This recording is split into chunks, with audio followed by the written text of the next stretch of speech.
Can y'all see me? I don't think we're back up, are we? We're not, right?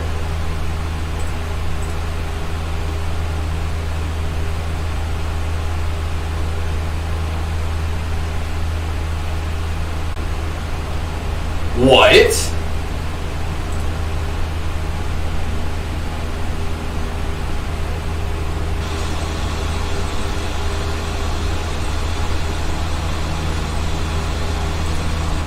That's weird. Okay. Is it back? Okay, I guess. Yeah, YouTube went down for a sec because that wasn't anything on my end. Sorry, y'all. That sucks.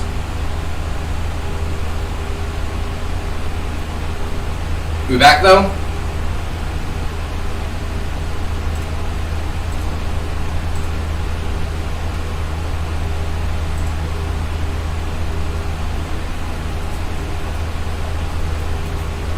Says I have dropped frame rate a few seconds ago.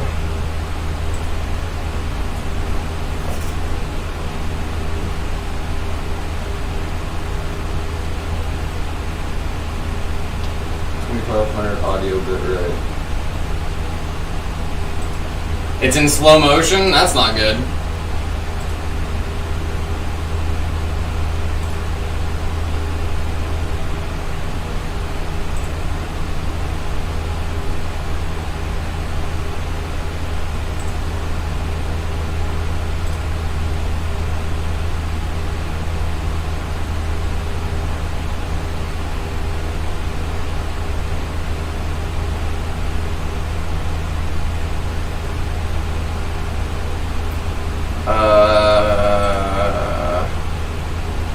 Says we're connected. Yeah, that's at 1 frame per second.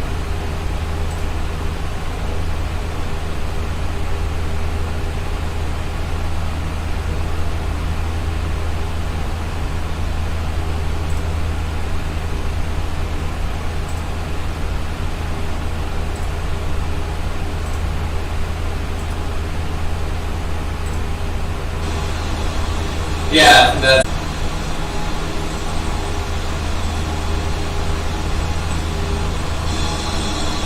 Yeah, that.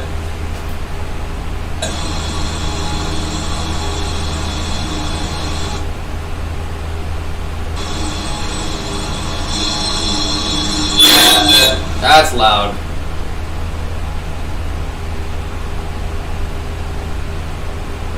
Is it better now?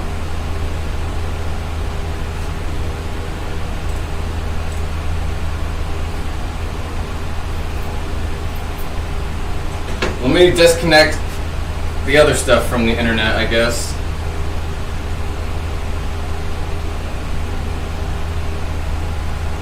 Yeah, it's not better on my end over here either.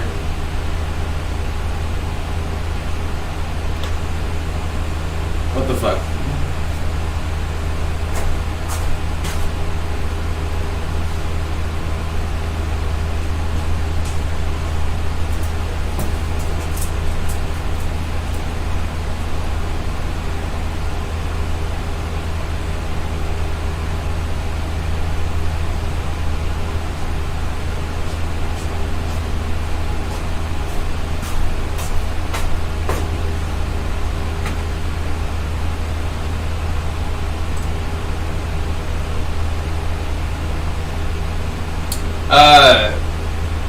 Exit out of y'all's app and refresh the app.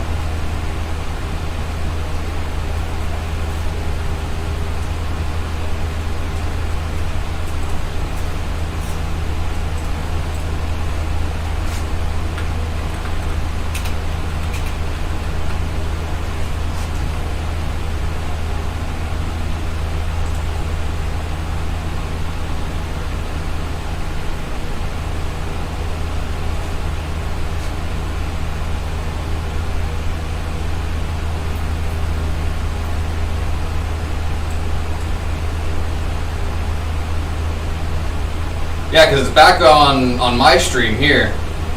This is me on YouTube right now.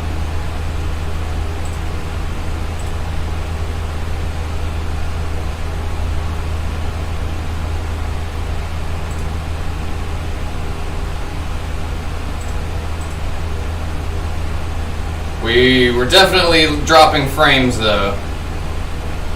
Yeah, we disconnected from the stream 14 minutes ago. That's what that was. The stream disconnected. That's not good.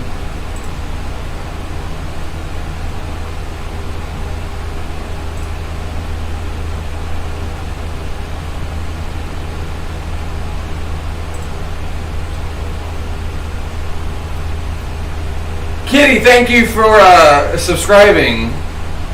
A new cult member has been ordained. Welcome to the cult, friend. Sorry about that. Of course, as soon as you did it, I wasn't able to say thank you. Move more.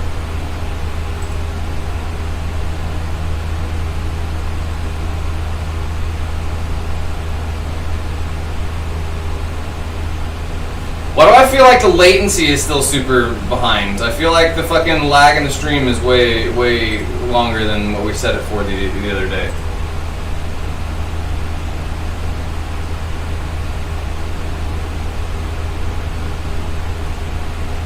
Stretchers are properly moving.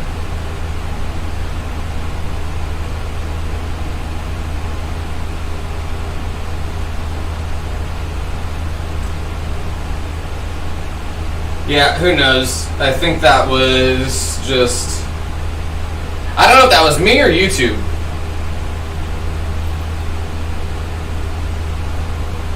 Do you have to change it every time? That's annoying.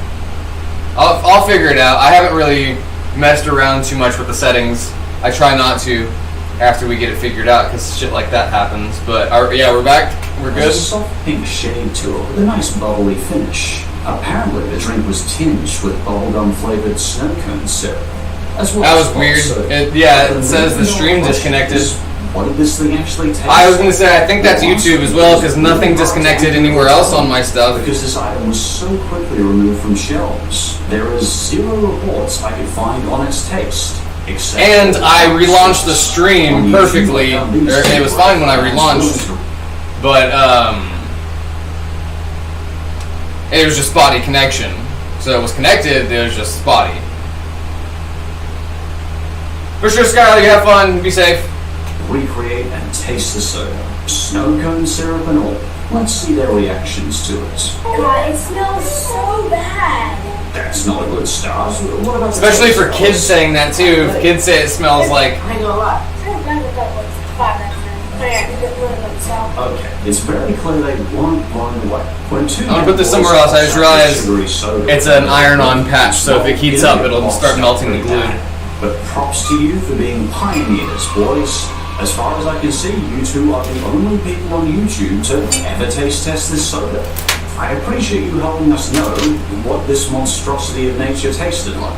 But the most shocking news to all of this is, apparently this gum soda is missed, because there is a petition... Oh, y'all want to know something stupid? I don't think I'm going to get paid from YouTube this month. I don't think I submitted my stuff in time or whatever, so it's going to double on to next month.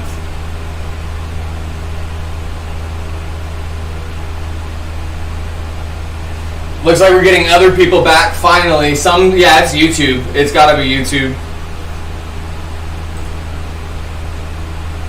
Because it's fine over here on my end. It is YouTube, yeah. Because I just put a couple more of y'all in here just now. Even though we've been here, that's weird, yeah. It was YouTube doing weird things.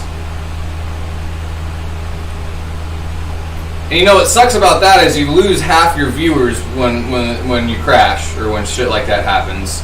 And they don't make it right in any way. And you know what's also weird? There's 3 of me on screen. Which means, no, there's 1, 2, 3, 4, 5, 6, where it's infinite me. Of fans who demands that Hubba Bubba Soda... Yeah, the entire stream crashed. It restarted here and everything. I guess if it restarts here, that's... If I know, that's how I know it crashes. Could I sign a petition to not bring it back? And in our junk food list, coming at number 4, Hershey's Swoops. Oh my god, I remember those. Those were good. They're called Hershey's Swoops, but they're soon to be known as Hershey's Oops. Even the name of the product feels like an oops. Hershey's Swoops. Was it the chocolate-covered chips, right? That sounds awful. It certainly doesn't roll off the tongue like Snickers or Mars or M&M's or Cadbury. What does Swoops even mean? Normally, that's the kind of name you give to a dippable chip, so this alone caused some consumer confusion. I'm just going to call them Hershey, so it doesn't sound as bad on the microphone. Or Sandlot voice. Forever. Hershey were basically the chocolate version of Pringles, which my water is sounds usually like I a do know. pretty tasty idea. The chocolate's unique curvy shape promised, in their words, an indulgent, mouth-melting experience. But after 3 years on the market with dwindling sales, they were removed without much fanfare or excitement, which is kind of ironic given the ridiculous levels of excitement being shown in this commercial. I mean, truly, these people were deliriously invigorated by this chocolate Pringle. I'm already looking at sitcoms separately.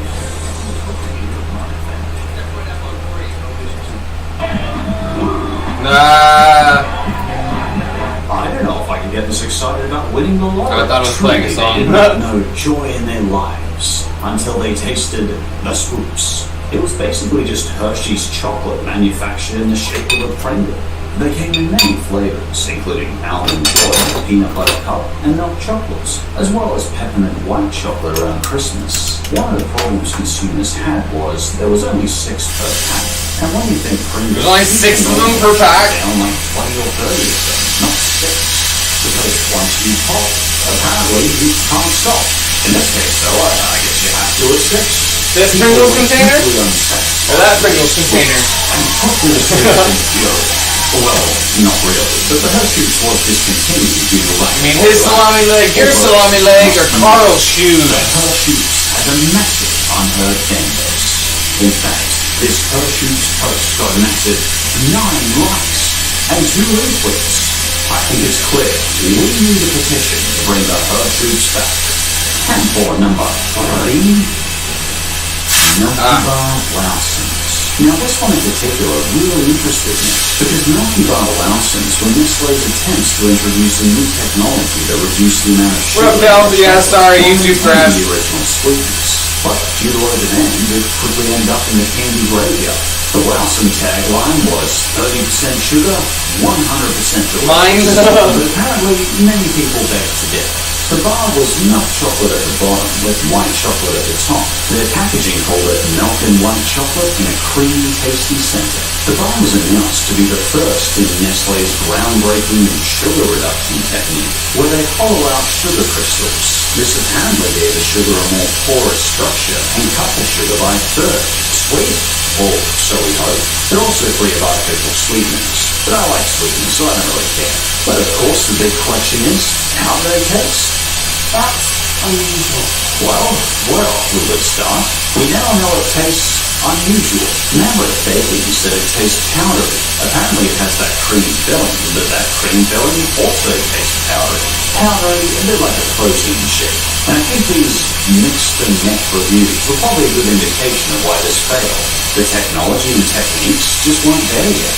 And I guess people decided if they wanted to have a 200 to 300 calorie chocolate bar, well, they wanted to make it worth it. To have something that tasted great, not just okay. Chocolate is all about indulgence. I think it's about having that beautiful moment of taste on the lips. Not just a moment of, that was alright. But apparently, despite this failure, Nestle continues to try and hone their sugar reduction technology. And honestly, I think that's a wonderful thing. Rather than people being constantly forced to discipline themselves every time they go to... Oh, you know what? That would have saved a lot of trouble. I need to have Discord. I need to have Discord pulled up on the computer so I can immediately go there, because I wasn't able to type anything on here because I couldn't pull up the live video. The live video disappeared. So I'll get Discord set up on here. Love without having to sacrifice... Robbie Rotten! You know, I'll truly believe we're in the future when we can one day make a chocolate that is low in calories but still high in taste. I look forward to that day when people don't have to fret about their waistlines and health by eating chocolate. And coming at number 2, Lay's wavy chocolate-covered potato chips. In 2013, Lay's produced their first and seemingly last chocolate-covered chip, the Lay's Lazy Chocolate-Covered Chip. But there is a shroud of mystery to this story.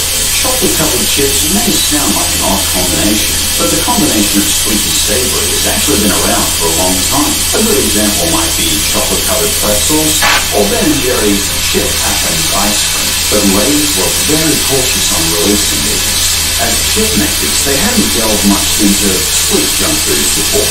Mixing chocolate and salty snacks was new territory for them. So initially, these chips were only a limited time snack, sold only at target stores. And if it did sell okay, they wanted to bring it back as a permanent item in the future. Milk chocolate-covered potato chips. News articles seemed stunned at the idea of a chocolate-covered chip, but this is where things start to get a little vaguer and stranger. As of 2022, I couldn't find a single stock of Lay's chocolate chips anywhere on the internet. Yet I also couldn't find any trace of them announcing it had been discontinued. They were also released once in 2015 as a Valentine's special, but as far as I can see, they didn't become a permanent item then either. Even if online shops claimed to have them, they were sold out whenever I looked. I couldn't even find a single Amazon review of these chips dated after 2017. Just making sure nothing's overheating since we've moved everything around. An exclusive prize. Oh yeah, I was gonna clean the back of the TV because the back of the TV is super dusty. Your grand prize is winning a packet of chips. That is so lackluster, I don't even know how to turn that into a joke. I guess the second place prize is a can of soda. Oh boy. Oh Marley, you're so cute. Lucky You too, prize Lucy. winner? What did these decadent cookie chip things taste like? Well, although only one side of this chip was covered in a thick coating of chocolate, the chocolate coating was so thick that some tasters couldn't even taste the chip at all. There's so much chocolate on it. You know you're biting into something with chocolate on it. But despite this, Oh yeah, is that how you know? Is it that you're biting into something with chocolate on it? Chips didn't present Where's the very fucking well, certainly not as good on the packet. spray? Broken and scuffed. One person Where's the described cleaning it spray, as goddammit? kind of like eating a crunch bar. That does sound pretty tasty. But I guess Lay's just couldn't find a big enough audience, because these chocolate-covered chips disappeared out of circulation so quickly that no one even batted an eyelid. What in the ass? Number one, Oh, I see it. Hide the camera. Just hiding behind the rainbow monkey. Every day you need to influence other people in order to achieve your goals. You, me, everybody, we're all in the business of trust. New Coke. New Coke, I remember that, and then they released Coke Classic or whatever, right? Okay, this is gonna be gross. As Coca-Cola put a lot of money into marketing this new replacement. Oh, that's not as bad as I thought it was gonna Back be. in the 1980s, when Pepsi was becoming a powerful competitor to Coke, Coca-Cola had been worried because they were losing market share. thought it was gonna be Pepsi. way worse. Coke decided, we've got to shake things up. You see, Pepsi found that in blind taste tests, the majority of time, people would pick Pepsi instead of Coke. Possibly because Pepsi was a lot sweeter. So for the first time in 99 years, Coca-Cola decided to change the taste of their Coke. Something sweeter. So They made it essentially, sweeter? They wanted Coke to taste more like Pepsi. But people had been conditioned for literal decades to like the same taste Coke had been giving them for so long. And when Coke tried to change the recipe, the backlash was enormous. There was true public outcry. Anyway, because of this backlash, Coke flip-flopped. They completely abandoned the new Coke and returned it to Coke Classic. What we didn't know is how many thousands of you would totally right. Wait, why are they playing the the fucking classic taste of original Coca-Cola? Clone Wars song in the back? I get why, but like, stop doing What that. caused this outrageous backlash to this new recipe? Well, luckily, Coke did a promotion with Stranger Stop Things doing and that advertised new too. Coke on their show. Stop doing that too. Why isn't it see, we need a 35 late. These YouTubers Lamar and Modern Classic tried them out. need a fucking- and it was pretty that new unanimous. mouse to Both come in. Classic and Lamar thought the new Coke tasted way sweeter. Yes, it does taste just like I remember. It's Yeah, I wonder if much taking the sweeter. cocaine out of it changed it too. And when you look at the nutrition, Wonder if the cocaine and soda what tasted it good. The new Coke was even more laced with sugar than the original Coke, which contained an already massive 26 grams of added sugar.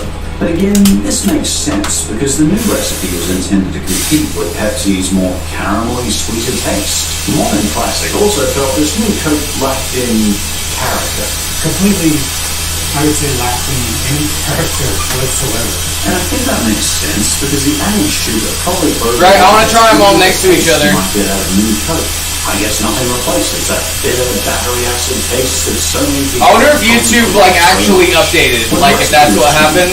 US Hi, Senator Scott. David Pryor called it a meeting for a moment in US history. I wonder if like they dropped an update all of a sudden.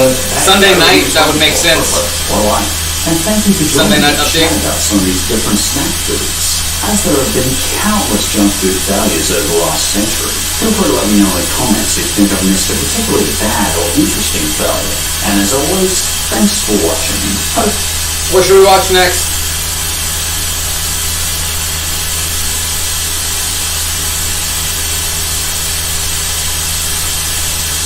More cult stuff? Do y'all want to watch MXC? Do y'all want to watch... We can try Saturday morning cartoons again. Just remember, we gotta be careful. You cried? Right? Yeah, Sunday night update. Sunday night update in the middle of the night, that's exactly what it was. It's exactly what it was.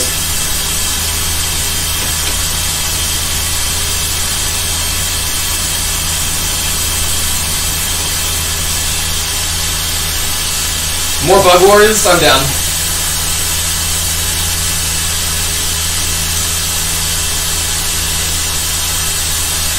One sec.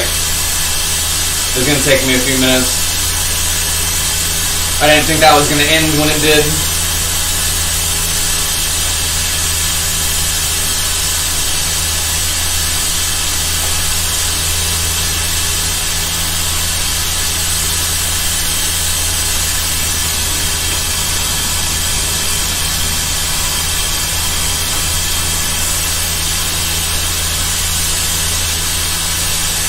Right, but I think why it kicked us in the first place was an app update. Or something. I think it kicked everyone.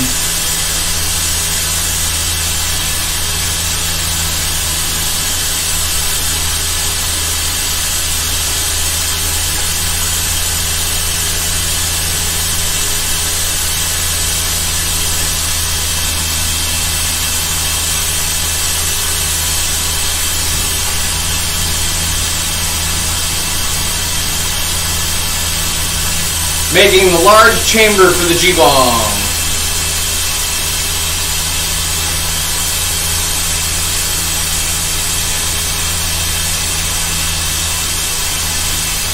Gotta make sure I don't get the TV hot. I've gotten it hot before and it puts a big black spot on the TV. And it ends up going back and it gets better, but it scared me the first time I did it.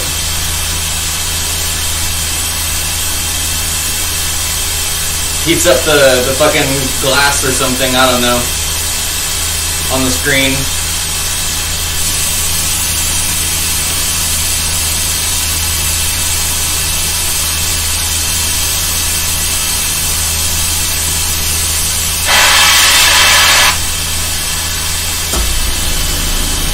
Oxygen machine turned on.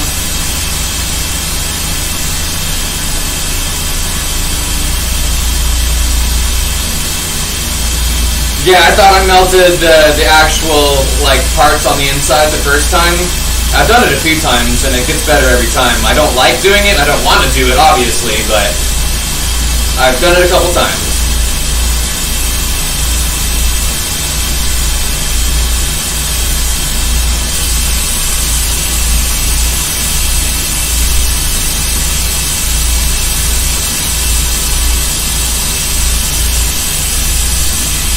Let everything cool down for now.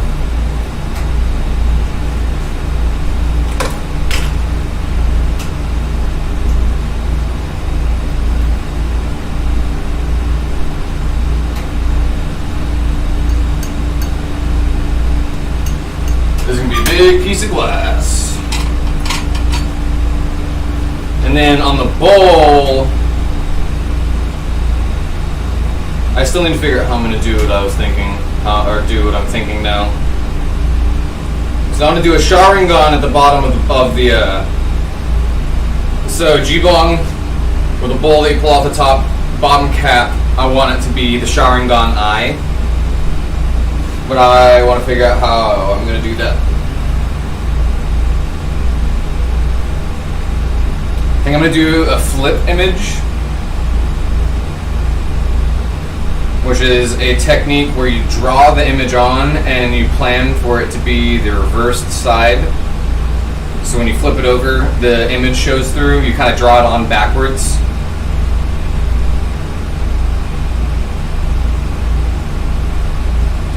Let's do some bug wars for now, though.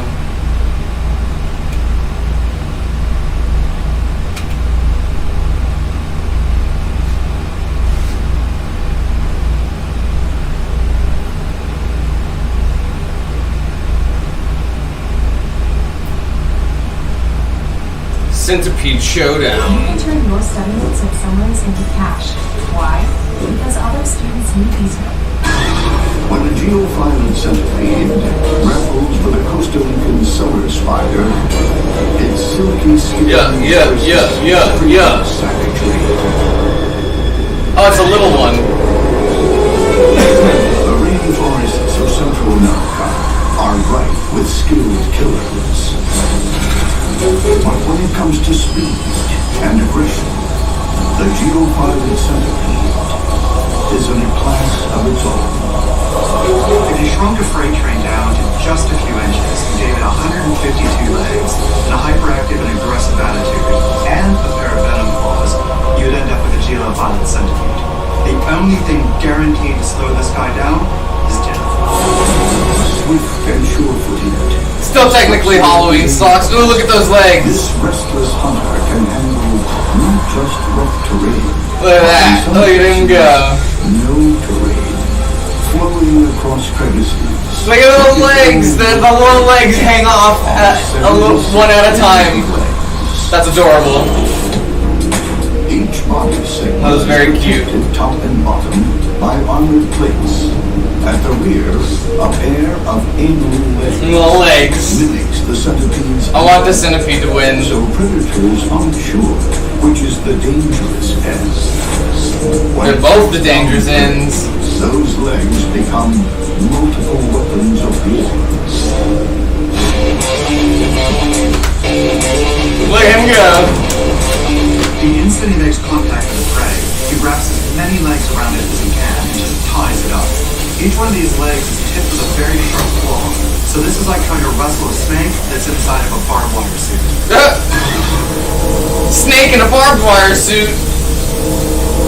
With the victim pinned, the centipede puts its venom claws to work. It's inside it. Injecting a lethal chemical brew. Homie's crawling up inside it.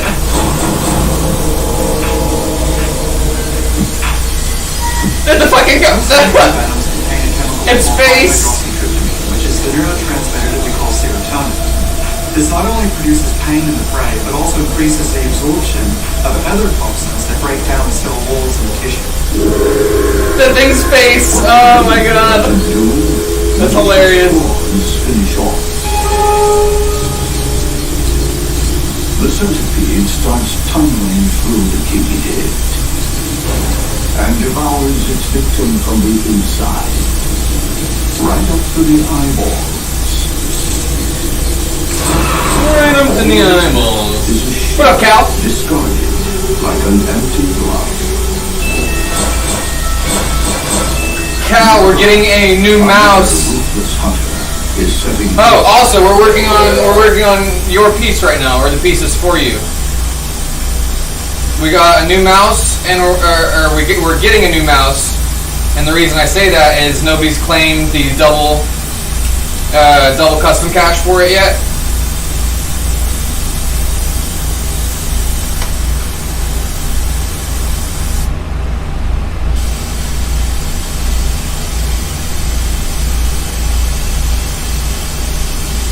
got a new custom cache opportunity, and we're working on your pieces right now. This is going to be a kunai.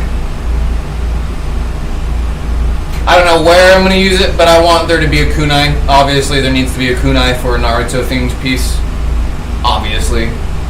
I don't know where it's going to go. It might even just be a pendant. It might just be a pendant that goes along with it. But in my mind, I was like, well, yeah, there needs to be a kunai that goes with this. Also, we're making the large body for the G-Bomb.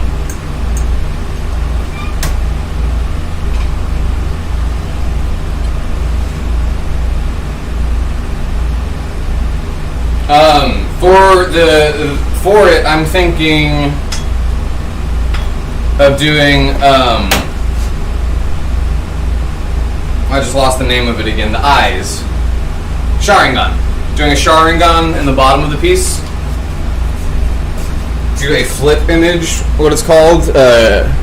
So this cap here will be like this.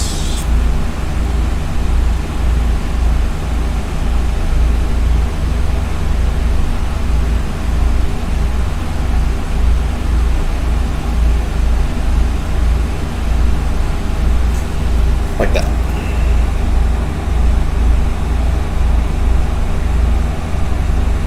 Sharingan in the bottom. Also, we decided on doing the one where you hold your finger on it, right? Finger on it, you fill it up with water. There's a bowl that you put here at the top.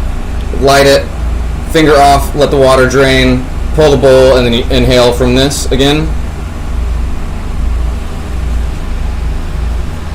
Sound right? Sound quite gravitational.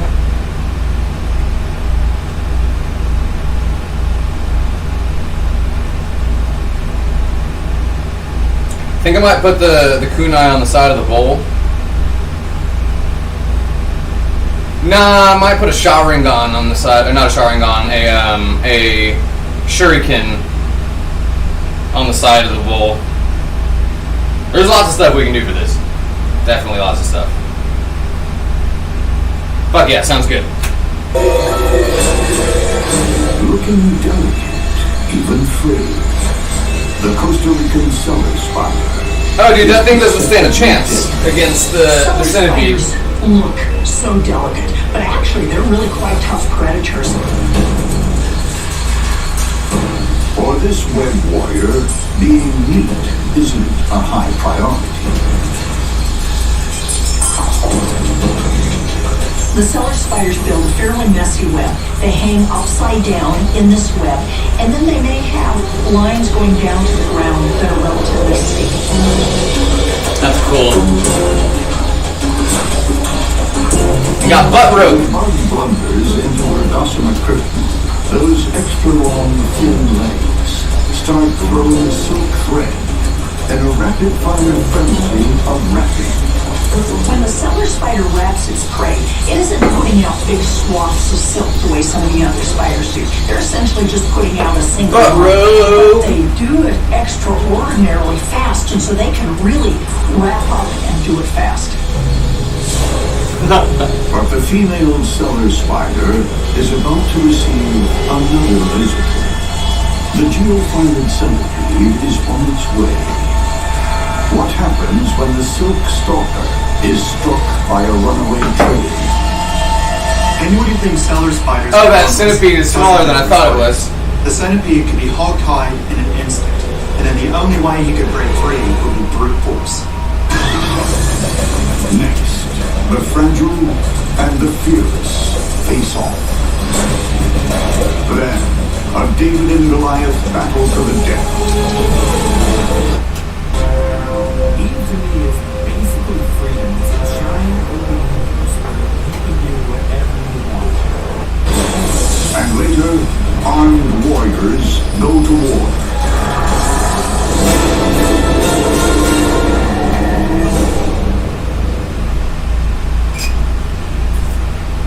Alright.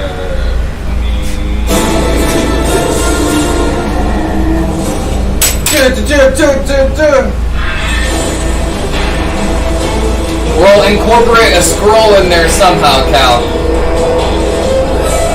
Maybe a scroll on the side of the bowl instead of a shuriken. The silver spider is desperate to feed.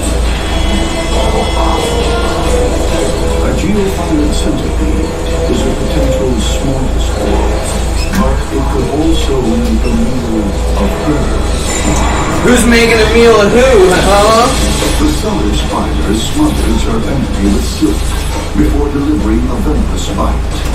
The geophyllid centipede uses claw-tipped legs to grip its foe, and venom claws to inject a toxic chemical cocktail. With customary bravado, the centipede hurtles onto the web. The ball, right? The ball with the break free quickly. The web owner will come down. Yeah, we can figure out how to do that. The cellar spider reacts instantly. Go. Oh no, not the centipede. Lassoing the intruder with strand after strand of sticky silk. You got too many legs, Mr. Centipede. The first thing the centipede would normally do when being overwhelmed by a threat is head for the nearest crevice at high speed. But that's clearly impossible to do when you're being wound up with thread after thread of super sticky spider silk. The trapped centipede lashes about like a demented garden hose, trying to score a direct hit with its deadly venom claws.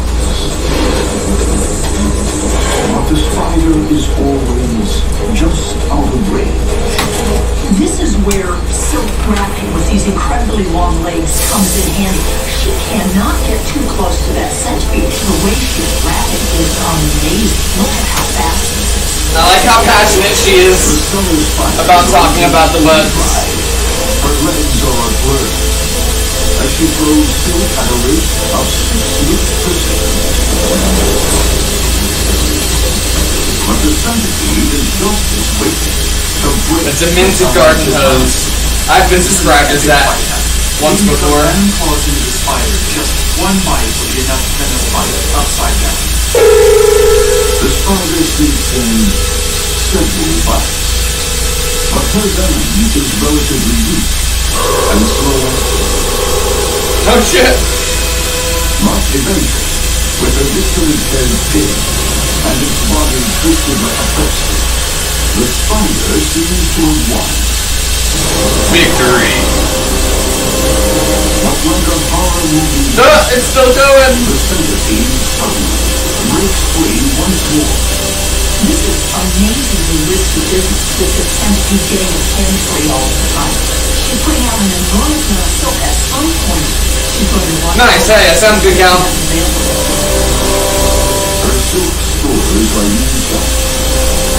The spider is thrown thin, and the centipede's head is still free. In desperation, she dispenses the few remaining drops of venom. The centipede may finally succumb, but talk about combat endurance. He made the spider use every last inch of its silk, every last drop of its venom, and every last bit of its energy. He won't be remembered as a winner. It's been an epic battle. Now, the epic feast. The cellar spider spews the desperate juices into the centipede's body and sucks up the liquefied flesh. Okay, I know it's dead, but I wouldn't be surprised to see this centipede spring back in action one last time.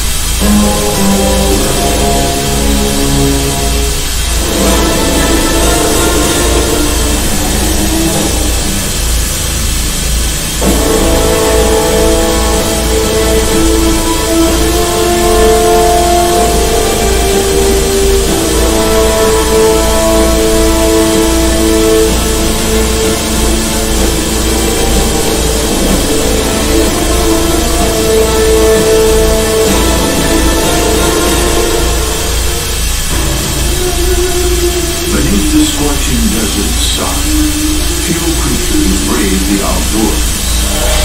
Ooh, we gonna get a camel spider? Until the rain comes. Then the desert comes alive with creepy crawlies.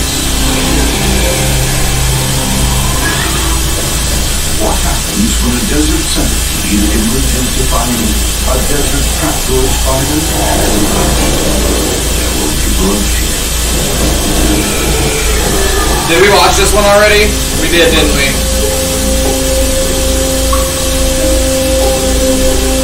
Most of the time, this trapdoor spider remains in the underworld.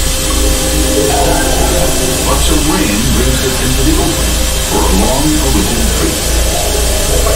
It's actually an amazing thing to see because so many animals have been waiting for the rain that you can literally watch animals come running out. And the trapdoor does the same thing. It's a rare outing, and something she's not too comfortable with. Without the advantage of her deep burrows, she's vulnerable to predators.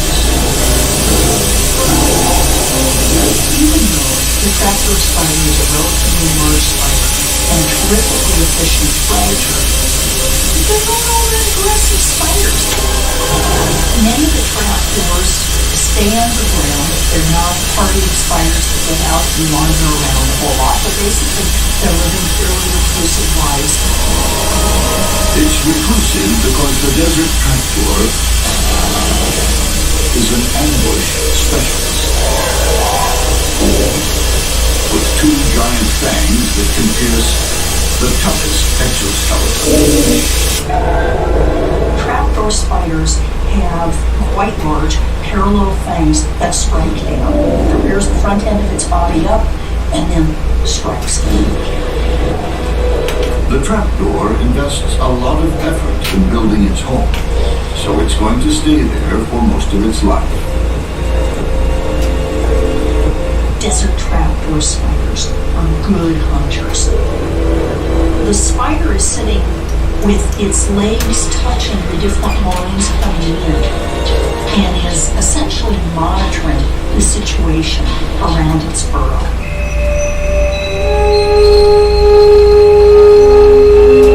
Any passing insect is fair game.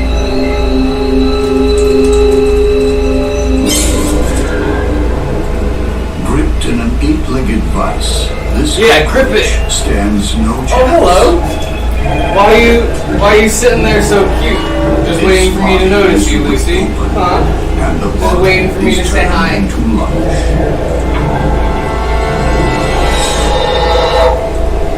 The trapdoor is a formidable killer. Watch out. Yeah, that's Marley. She's in your spot. What are you going to do about it? Bring out another. An entire street gang rolled into one. The desert centipede. The desert centipede is the baddest of the bad. He's aggressive, fast, big, mean. He wanders the desert like a serial killer, looking for more victims to add to his list. With 42 legs and a body some 5 inches long, this desert centipede is the type other bugs cross the street for. If there were maximum security prisons for bad bugs, That's a bad bug. locked up for life. He's just a natural-born killer. No, that one's a Marley paw. This one's a Lucy paw. Hidden killer goes head-to-head with Can y'all see them? Yeah, there's a Lucy here. Here's a Lucy paw. Here's another one.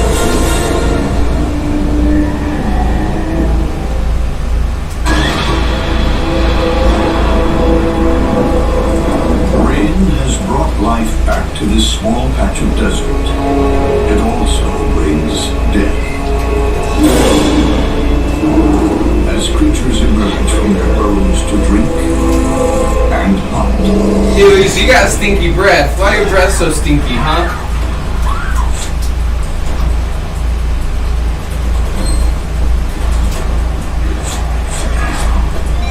Oh no, I accidentally clicked it. Okay. After the rain, I was gonna say I accidentally clicked on the ad. World, everyone's out and about.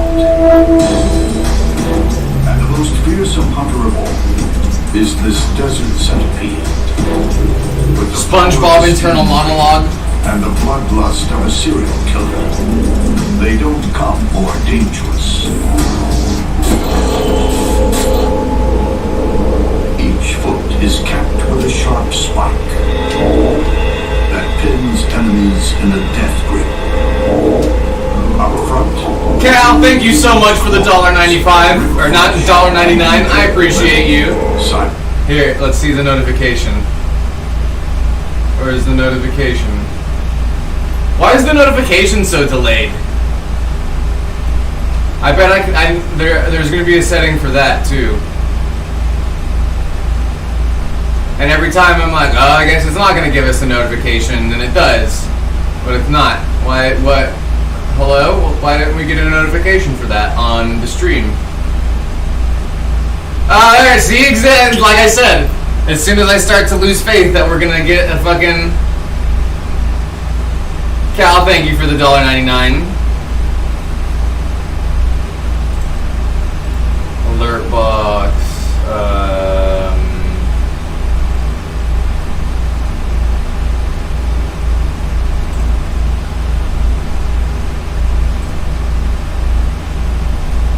Edit.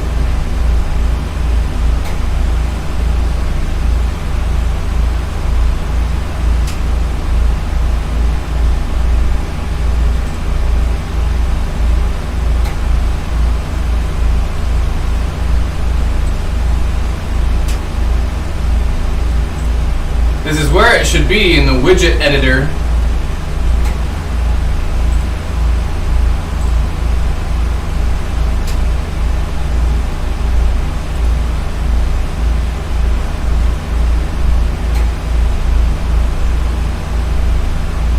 There's no moderation. Yeah, there's no moderation delay.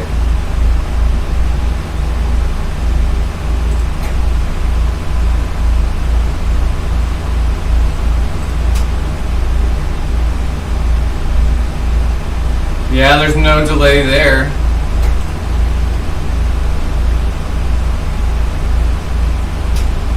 No sound. Yeah, right.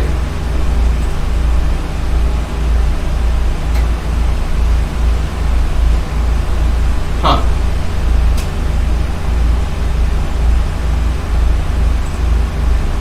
General settings. Yeah, global delay right there.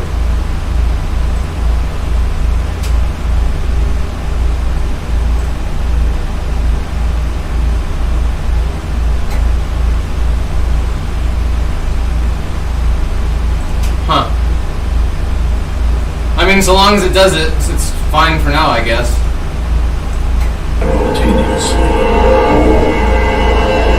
Thank you again, Cal. I appreciate you. Big weapon is this extremely potent venom, which delivers these unique modified legs that are claws dedicated to delivering venom. Well, see, the only thing with that, Sky, is when I test it, look, you can do test... Oop.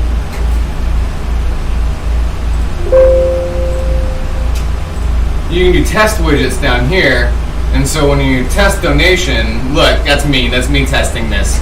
It's immediate, which is I don't get it. You see?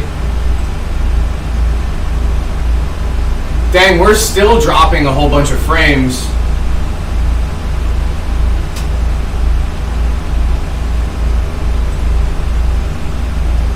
Oh, that was 26 minutes ago, 27 minutes ago. Okay, that's fine. Kids crispy apple waffle snacks. Are those the air fried apple cinnamon ones? The little air fried apple bits? Because I do very much like those. Hello, mouse. Please and thank you. If you would be so kind to do your job. Uh-oh, we're lagging. I can't wait to get this new mouse.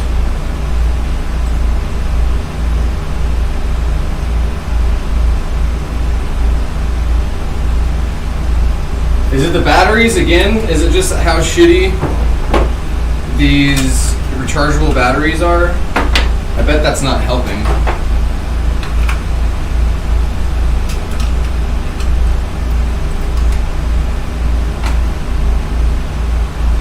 definitely not helping.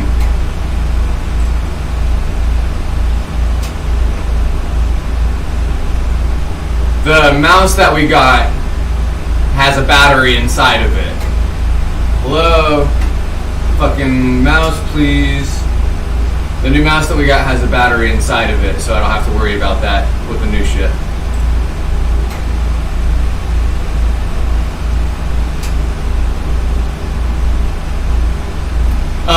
No, those are... Oh my god, this is gonna drive me crazy. These are preset. These ones that have the different, these are ones that I've done.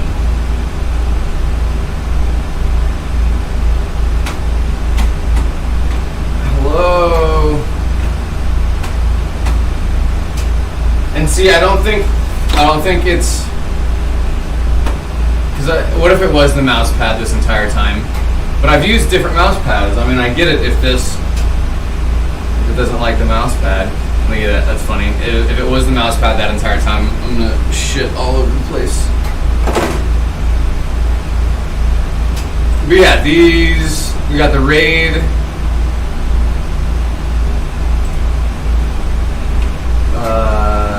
Settings, output.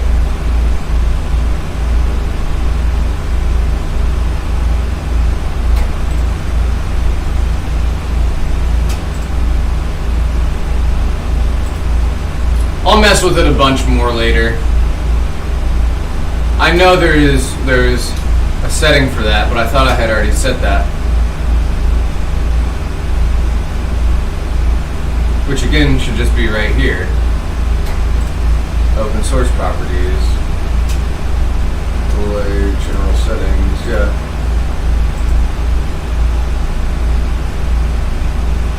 You can just set up typical settings to listen to donations. That's for tips.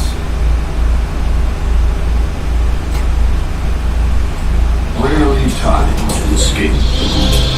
I'll figure it out. Desert centipedes are pretty handy at pinning down their prey. They're like an entire team of rustlers. Michael, I see your comment. They wrap around. Yeah, look. Oh no, it lagged again. It's better without that. It's better without the keypad or the mouse pad. Incredible senses.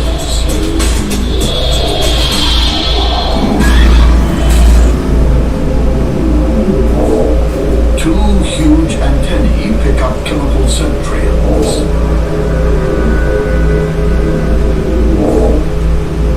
They have this extraordinary ability. Extraordinary. Ruthlessly, persistently. Once they find it, then they attack. Root strength by strength. Smashing claws, deadly venom. It's unstoppable. Or is it? Will the desert trapdoor spider withstand and all-out assault? It showdown. Yeah, I kind of wish it just did it immediately though. That delay that it has is way too long. Because like I said, it makes me feel like it doesn't work, and then it finally works every single time. Lights a chemical fume, burning all the way to a big bang. Like a heat-seeking missile, the centipede locks on. The trapdoor remains in its preferred ambush position.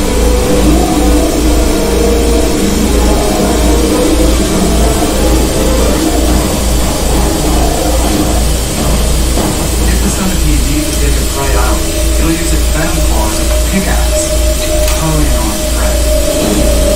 The centipede dives headfirst into the burrow.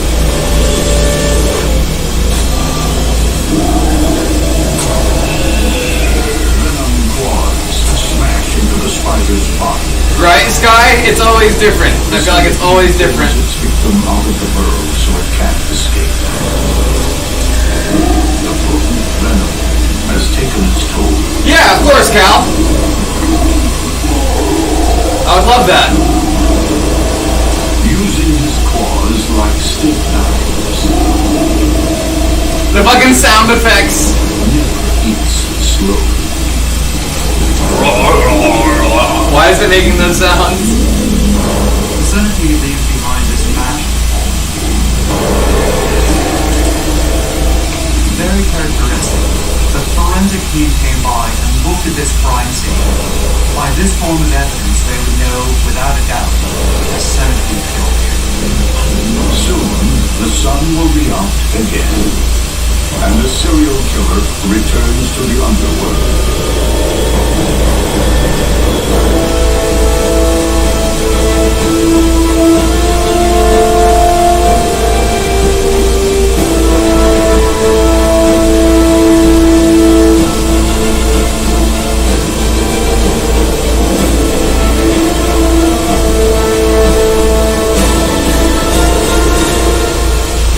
If it's gonna be anything sketchy, just make sure that it's smell-proof or something. I don't know. The loser will become the winner's trophy.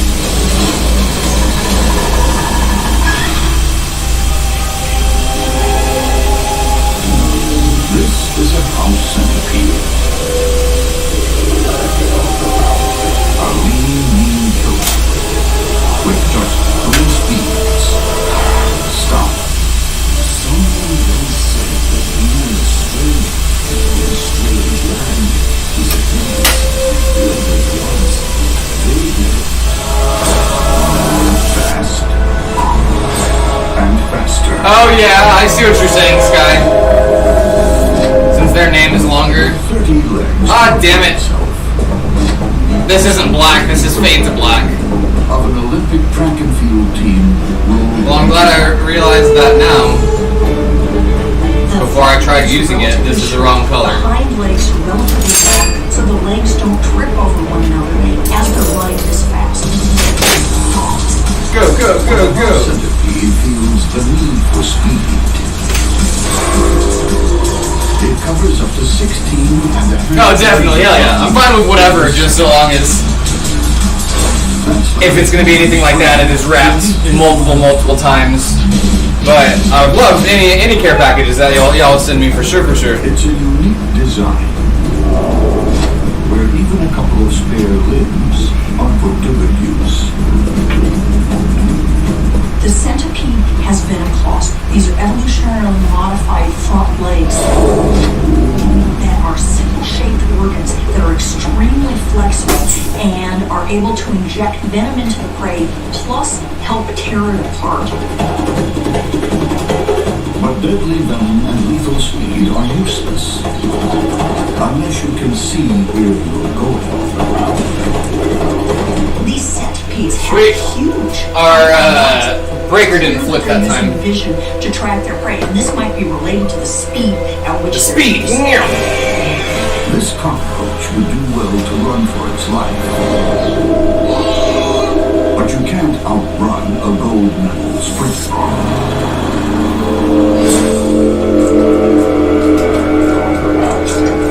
House centipedes are incredibly voracious predators.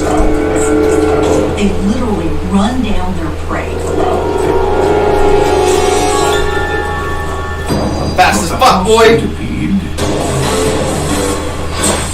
isn't the only speedy, sharp-eyed predator patrolling the rainforest of the So,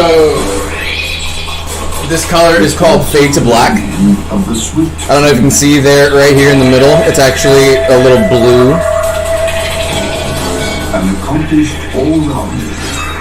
So if I had used this, it would actually ruin These the are image I was going to try to use it for. only about an inch in length, but they're just as capable as a larger method and can punch well above their weight. Its opponents are hit with a deadly combination. Powerhouse limbs, mean mouth parts, deadly spikes. The swift tree mantid is like the leopard of the bug world. It's really well camouflaged, it's fast, and it tears its prey apart with savage bites. Thanks to its huge compound eyes, it also has superb vision. The swift tree mantid has enormous eyes and Look at those eyes. visual acuity. I like it. It's pretty. I'm gonna give him a big kiss. When the swift tree mantid and the house centipede compete for gold, The fucking sound effects kill me every time. Why do they do that? Because that was a monkey. That was a monkey sound effect.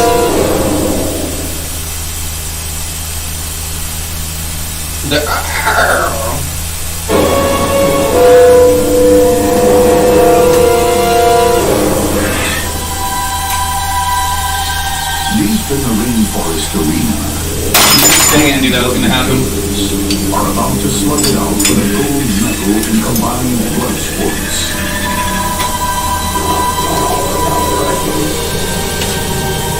The swift tree mantid might be small. The new lighter, yeah. It's not I usually have this in the room, but it fits the lighter leash, which I like. The swift tree mantid is extremely alert and bold. It's seemingly unafraid of aggressors, even ones much larger. Those fucking sounds. When confronted, it'll stand its ground, pull some intimidating looking poses, give a wicked stare. Give a wicked stare. Is the mantid bold or just plain foolish? It's a boom. The house centipede isn't backing down either.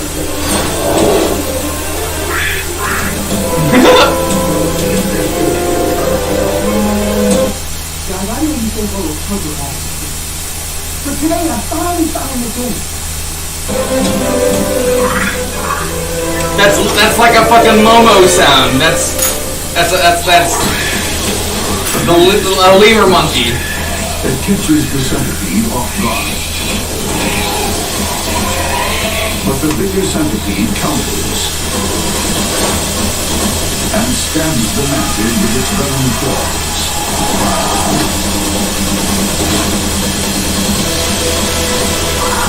Then starts ripping its victim apart while it's still alive. Brutal.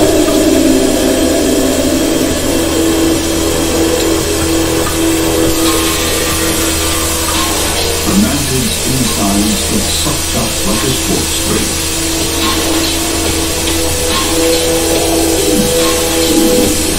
In the bug world, there's only room for one on the women's program.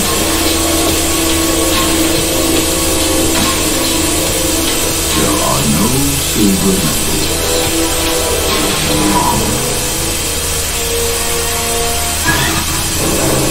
When a balloon-wheeled katydid takes on the tree centipede, it's a battle of the bad guys with only one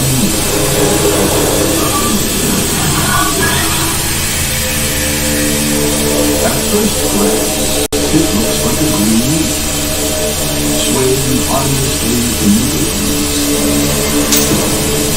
But there's nothing harmless about the balloon-winged katydid. The balloon-winged katydid. Right? That's literally Momo. That's balloon-winged catty a winged lemur sound. with razor-sharp jaws. It's an ambush hunter with a very straightforward attack strategy.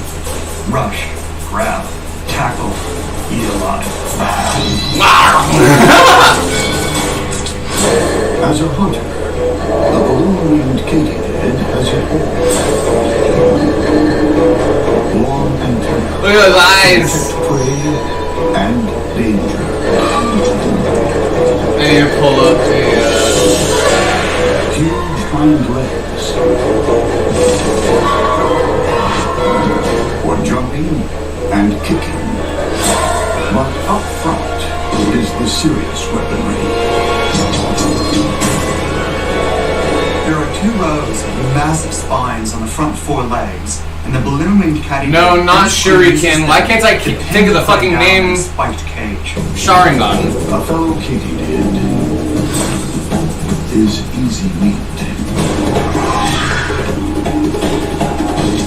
Legs,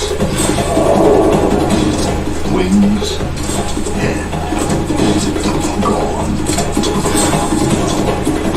But what will happen when this ambush hunter crosses with the freight train of the forest. This is a killer with a need for speed. A tree centipede that's as long as it is ferocious. The tree centipede has 21 pairs of pointy legs to grip any surface and any prey. What the fuck? Plus 1 pair of venom claws that plunge into its victims' bodies, injecting fatal neurotoxins. Of all the animals in my lab, it's the centipedes that are the scariest animals because they can just climb all over the place and they do it fast and they've got a strong venomous bite. It's a hyperactive carnivore with a big appetite. Yeah, I have. So a large katydid should be an easy snack. Not all the way through though, Jay. I need to watch the end of Legend of Korra. The blue-winged katydid isn't one to run away at the first sign of a predator. Remember, this is an animal that's used to winning fights. What will happen when the prize fighter meets the runaway train?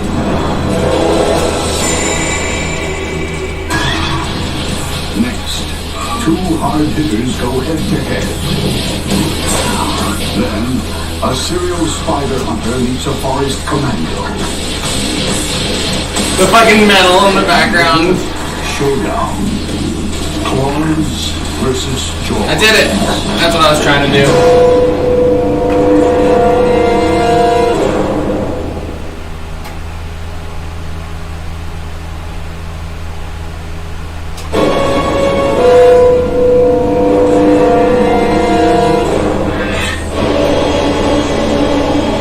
You met the voice actor? That's so awesome. Were they nice? These are 2 of the baddest. Tonight, the balloon-winged katydid is out looking for dinner. There's something in the bottom of my water. I'm gonna go get more. It looks like a land shrimp. That's a land shrimp. A katydid's chemical signal.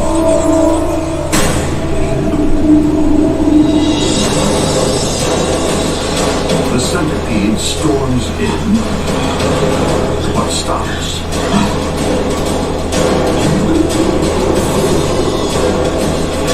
The katydid backs off.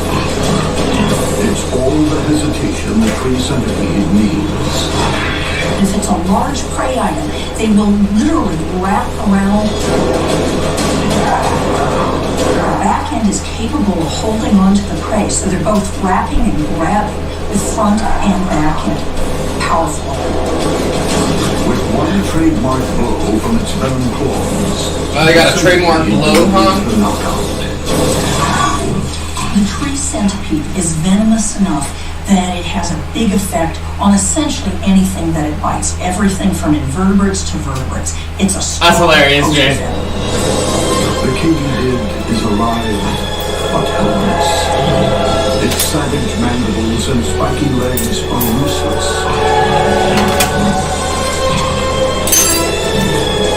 Alright, this needs to go far away because if I use this on the piece we're gonna work on, it'll mess it up.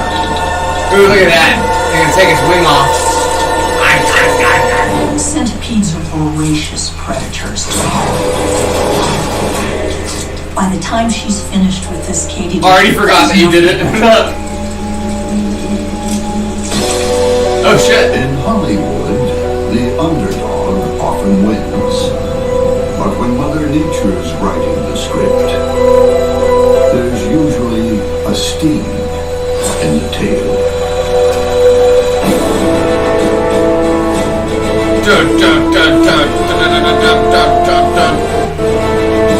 And the desert centipede are a menace to many creatures,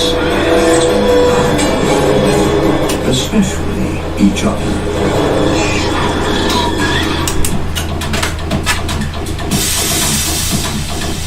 If you want to survive in a hostile habitat, you'd better be made of tough stuff.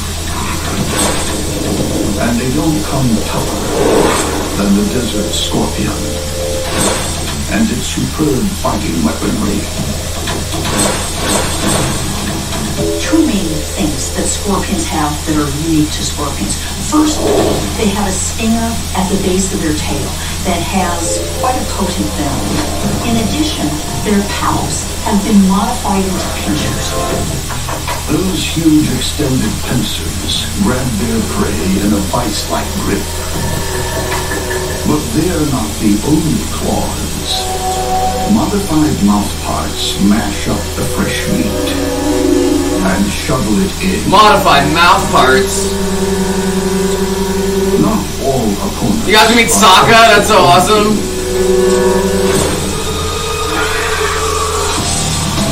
Tonight, the desert scorpion encounters an equally brutal fighter. The desert centipede. You're a bug. There's a few creatures you do not want to mess with. This is one of the most effective killers of the entire arthropod world.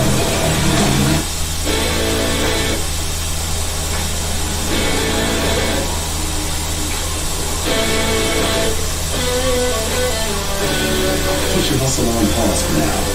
Now below, the refreshing taste of arrival. One of the speediest on the Bug World fight card. The desert centipede's 42 feet are fast and deadly. Every one of the centipede's feet is tipped with a very sharp spike, and this allows them to traverse any kind of terrain: soil, rocks, tree trunks, or even grass. The top flight Or even grass are supporting the entire body, so they're like a venomous hovercraft. At the front, vicious venom claws that inject toxins that ravage its victim's major organs.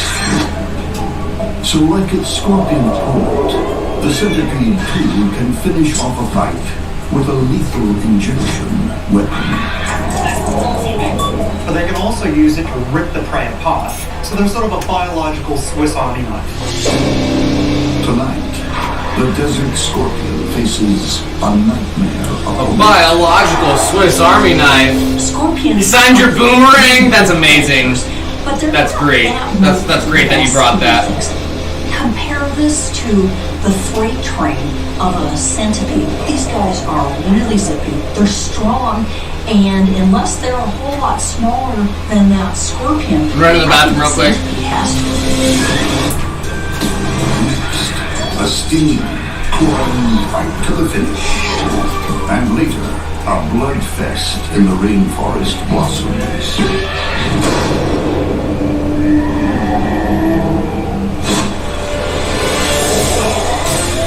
On the rocky desert floor, two menacing night fighters are about to go head-to-head. Size, speed, and tactics will matter. And both have the fight skills to finish each other off. The desert centipede sizes up the scorpion with its antennae.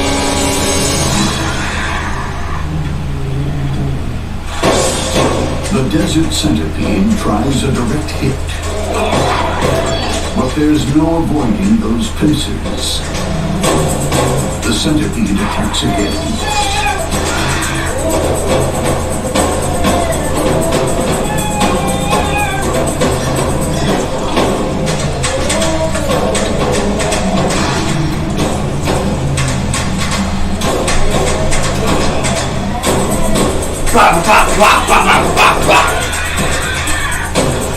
The scorpion tries to run, but the centipede... Jay! There aren't too many Oh, hi, creatures that would Lucy. be game to grab a scorpion by the tail. Got you staying up late. Oh shit, it got it by the tail. The It's eating its tail. bites the scorpion's tail. What the centipede has done here is shut down the scorpion's main weapon. Now that the tail is completely screeching. immobilized, the stinger is useless. With the stinger out of action, all the scorpion has are its claws. It snaps at the centipede. Desert centipedes are pretty handy in wrapping up their prey. They'll use their entire body. I need to do my nails at some point. Perfectly in place while it delivers its venom. The centipede climbs over its victim's back and sinks in its venom claws. It's a knockout and submission hold all in one. But in this cage fight, there's no tapping out. The scorpion is never going to win this fight by trying to out-wrestle a 42-leg brute. Now that the centipede has its venom in, it's all over. When these two night fighters step into the cage, there's no prize money. But you do get to eat your opponent.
That's the one y'all were telling me about, right?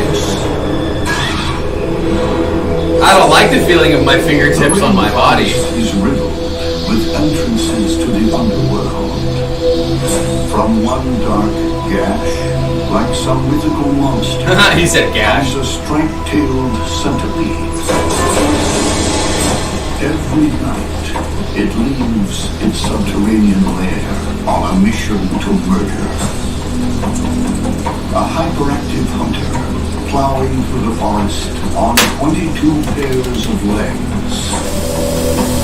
We got another centipede? Getting tripped up all the time, but with each one longer than the previous, they never get tangled.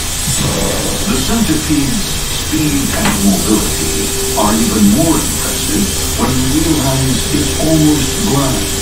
Its antennae act like all-seeing eyes. Beneath the antennae, on either side of the head, the main straight weapon, two modified legs have become venom claws that deliver a toxic shock.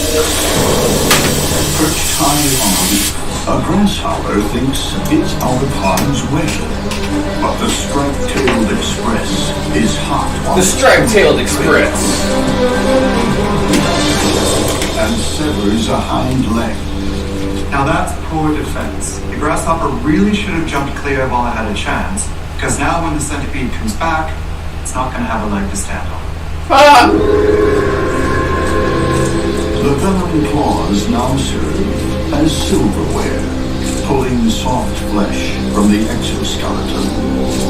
Like a discerning diver ripping meat from a lobster tail. I used to need my nails short, but now I like them long. I find more uses with them long. Hungry for blood. With its heavy armor and creeping crab-like walk, the Vinegar Room is a primeval nightmare. Yeah, what the fuck is that? Are like B-grade movie idols. I mean, they're just really scary, monster-looking animals. Massive pedipalps ending in crude pincers grab prey. It looks like a scorpion that's on its way to evolve into a crab. Because everything eventually evolves into a crab, right? Like all arachnids, the Vinegaroon has 8 legs, but only 6 are used for walking. The first 2 are sensories that the Vinegaroon taps around like a blind person's cane. Its heavy armor is enough to deter most No! predators. If that doesn't work, Okay, they didn't spill. a reeking rearguard action. They've got a gland at the base of their tail that is capable of spraying what's essentially... I'm currently evolving into a crab as well. Away. Yeah, I get that, Sky. They're able to move their tail around, aim it towards the predator, and then spray... Should I be pissing on them? Acetic acid and caprylic acid. It breaks down an invertebrate's exoskeleton. But will the Venegaroon's heavy weapons be enough to defeat the striped-tailed centipede when it attacks head-on? Next, underworld demons fight to the death. Then, hardcore... I wonder if I can do animated emojis. If I can do animated, because we had Crab Rave. We had a Crab Rave emoji on Twitch. The Crab Rave, you know, dancing crabs. Go head-to-head, and laser alternate fighters face off. Not the Pringles. In the dead of night, the rainforest is haunted by underworld demons. A voracious, striped-tailed centipede follows a trail to its next meal. Meanwhile, a Venegaroon waits for its dinner to arrive. Right there. The centipede attacks Who's with he? Right there. spiny feet and razor-sharp Right there. claws. The Venegaroon wields giant club-like powers, spiked pincers. I dropped a piece, but she doesn't trust. She's getting her like hips stuck. The night terrors. You hit your head? She hit her head. The centipede charges in like a hungry locomotive. But the Venegaroon grabs first. The centipede lashes. Can y'all see her at all? No, you can't. Okay. Its body around it. Crab Rave! Claws looking for a way in. What up, Jay? The centipede is tough, but this Venegaroon has it in a really, really tight grip in the pedipalp. It's almost like being caught in a nutcracker. Oh, that's gotta hurt. Even if the centipede manages to get away, he's going to have a terminal headache. I don't think he's going to get very far. No, it isn't.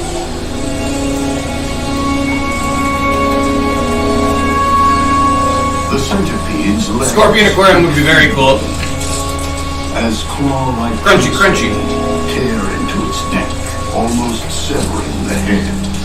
Regurgitated digestive juices flood the wound, transforming solid flesh into centipede soup. Lucy, why is your nose so It wet? seems that the old adage of live by the sword, so cold. die by the sword is just as applicable to the bug world as anywhere else.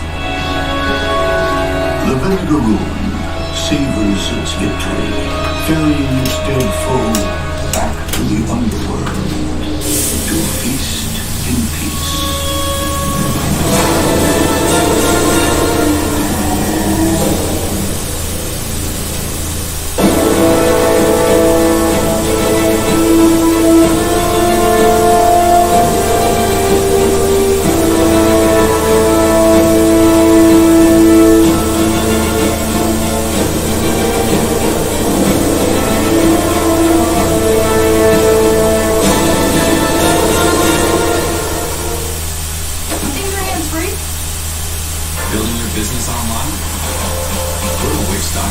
Big Bag of Crabs song? I do not.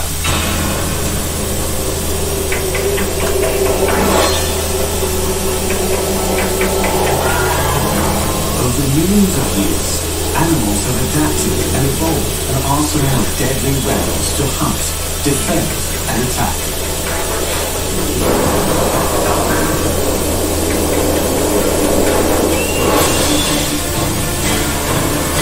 Teeth, claws, antlers, electricity, stings, camouflage, odor and poisons are all being used to devastating effect in the animal army. Go to Bartek! The use of venom and poison to kill enemies or capture prey has been utilized by humans ever since we witnessed animals using it in the wild.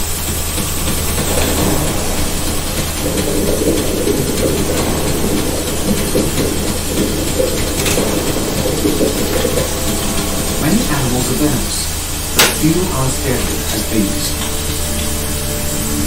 Although their rattles give ample warning to potential predators, the venom of the rattlesnake has proved invaluable in its search for food and protection.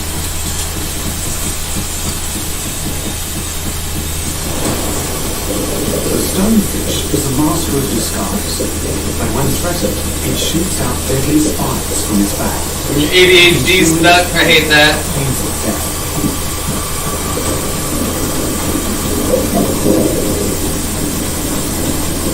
More notably, the scorpion has been a symbol of terror for thousands of years. Thanks to its whip-like tail, it stabs its victim, delivering a lethal dose of venom.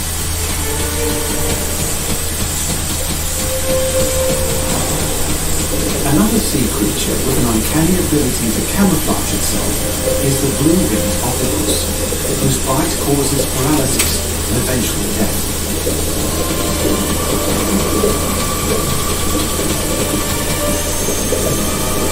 Cane toads have been introduced Disassociating? where they don't naturally occur. Is that what you're doing? Thanks to their toxic skin, almost all potential predators will avoid them, allowing them to dominate vast areas of land. The funnel-web spider latches onto its victim, biting multiple times with massive fangs, and delivering venom that can kill an adult human in as little as 15 minutes. The Gila monsters possess a venom so powerful that cowboys would tell tales of their fatal bites.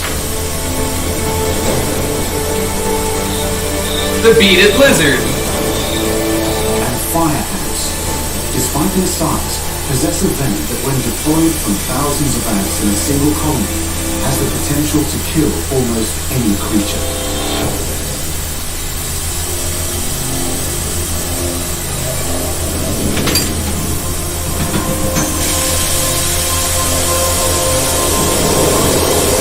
Images of the most powerful deities worshipped by the Aztecs and Mayans were emblazoned with depictions of the rattlesnake, their vision serpent, who worked as a conduit between this world and the next. And the rattlesnake's connection with death is well deserved.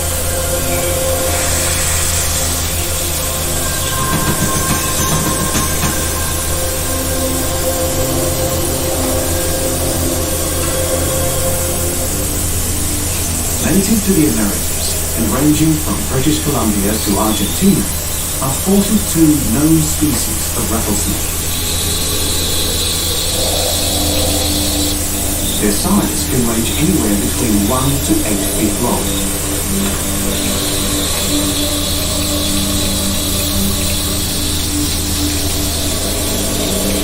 They live in a wide variety of habitats, but are mainly found near open, rocky plains, where they can bask in the sun, take cover from predators, and hunt prey.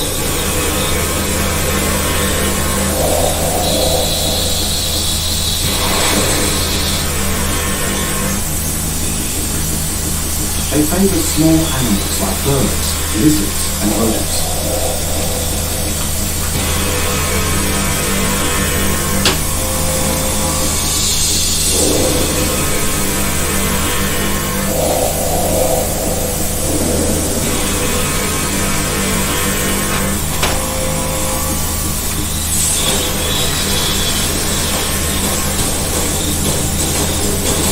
Their name comes from their warning call, the loud shaking of the rattle at the end of their tails. ADHD paralysis.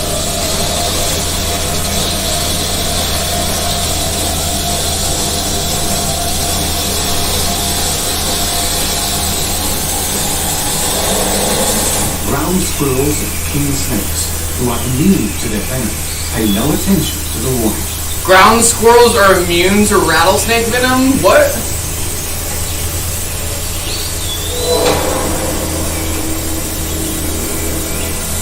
these snakes are famous for more than just their tail. Rattlers, as they are commonly known, are the leading cause of snakebite injuries in North America.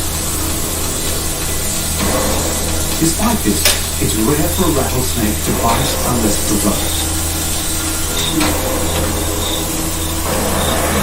When hunting, they can patiently wait for their prey or actively seek them out in various holes.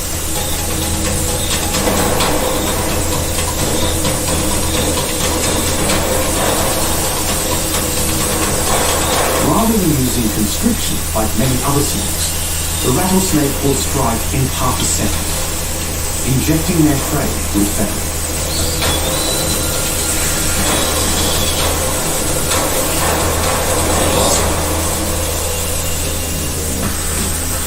Rattlesnakes deliver their venom through fangs connected to ducts, which in turn are connected to glands on the outer edge of the upper jaw near the back of the head. When biting, muscles around the glands contract, squeezing venom into the fangs. When not in use, the fangs are folded away against the palate.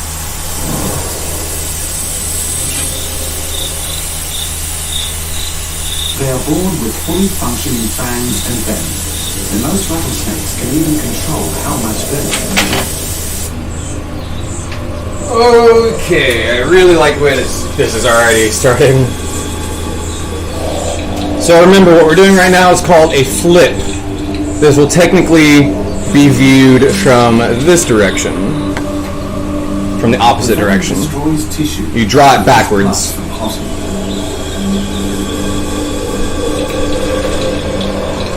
A bite from a rattlesnake can cause severe paralysis.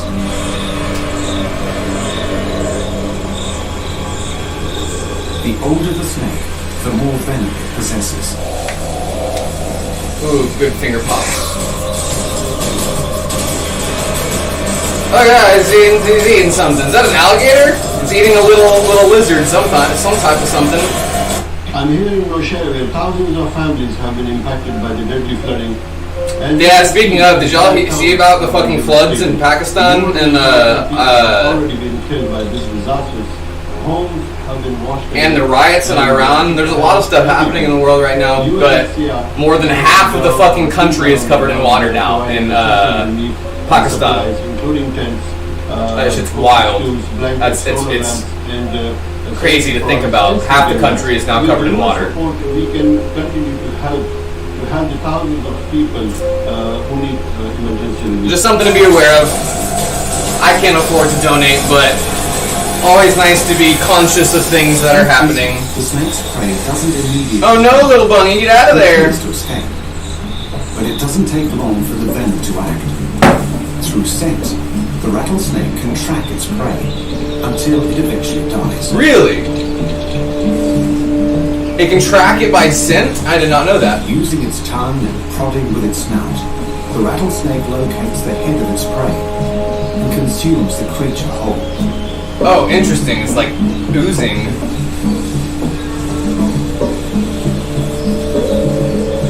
The digestive juices of the rattlesnake are very powerful, breaking down flesh, bone, feathers, and everything in between. If the prey is small, the snake will continue to hunt. But if large enough, it'll find somewhere... Nice, Darren. You got a new job? Or starting... What you got going? It's time to hunt again. Do it, Sky? Did you do your things? Did you do what you needed?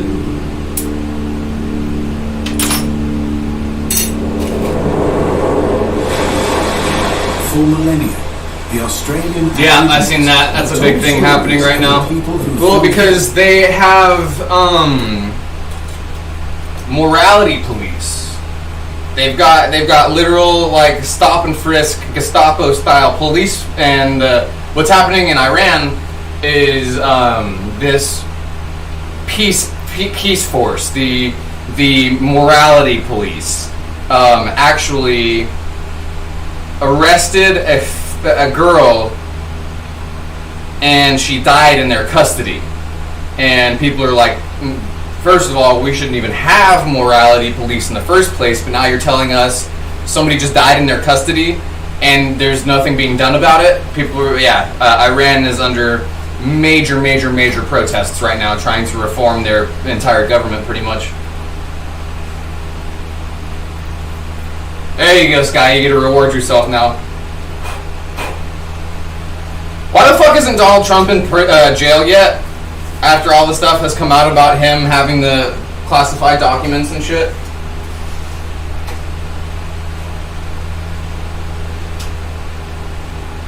Oh, I declassified them. Fuck you. To the ocean's most venomous fish, the stonefish. Oh, stonefish. Don't step on them. I'll make you stoned, right, Lucy? Right, yeah, wasn't it just because her hair was showing? Something ridiculous, something wild like that. And I don't want to call it ridiculous in the sense of like, yeah, that's their cultural stuff, but like even them now are like, yeah, no, that's ridiculous. And I don't want it to sound like as an American, oh yeah, they're that's ridiculous. The women are still no. Like, I think it's an accepted thing. Even them now are like, yeah, no, this is too much. Let's do something about this now. So I agree with them, and that's as far as I'll take it.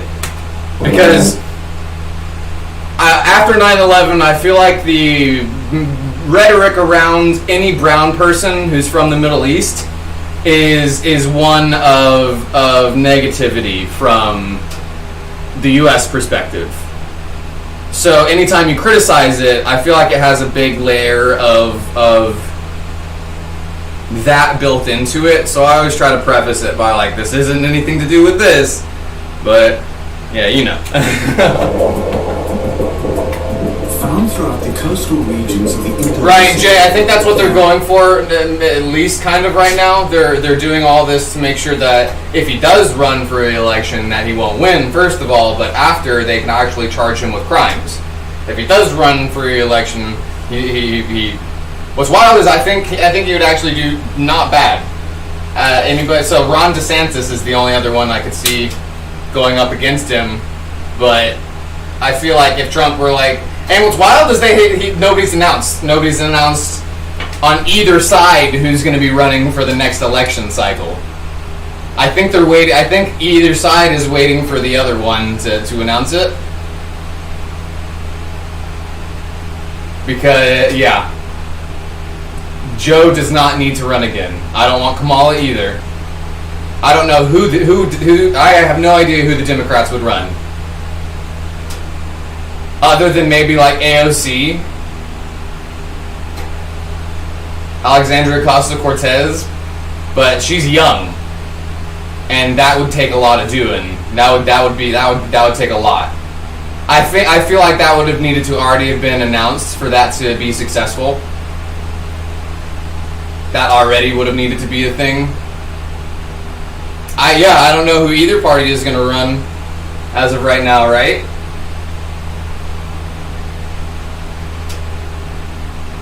Yeah, Cal.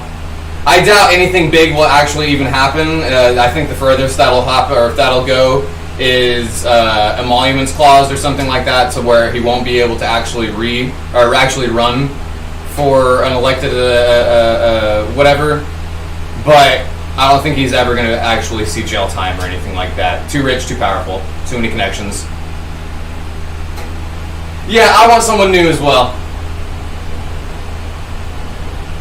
And see, that's the thing about it too, Jay, is that it's not just about Trump, and I think we obviously all know that it's the ideological base behind it, and that's the reason the merch and everything is still so popular. So, yeah, it's gonna be interesting to see what happens with both sides. If Trump wins again, this could be a 1939 Germany situation, which would be very, very bad. If you know history, the Nazi Party won once, did a lot of bad stuff, and then lost. And then won the next go-round, and then World War II happened. So, yeah, we're in a very precarious point in history where very, very bad things can happen depending on how things get moved forward. very dangerous and fatal to even humans. Sky, I like the way you said that. That's funny. Yeah.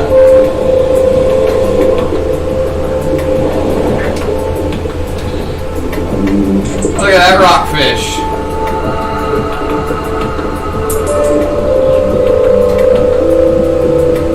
Their danger doesn't just come from their deadly venom, but their supreme camouflage.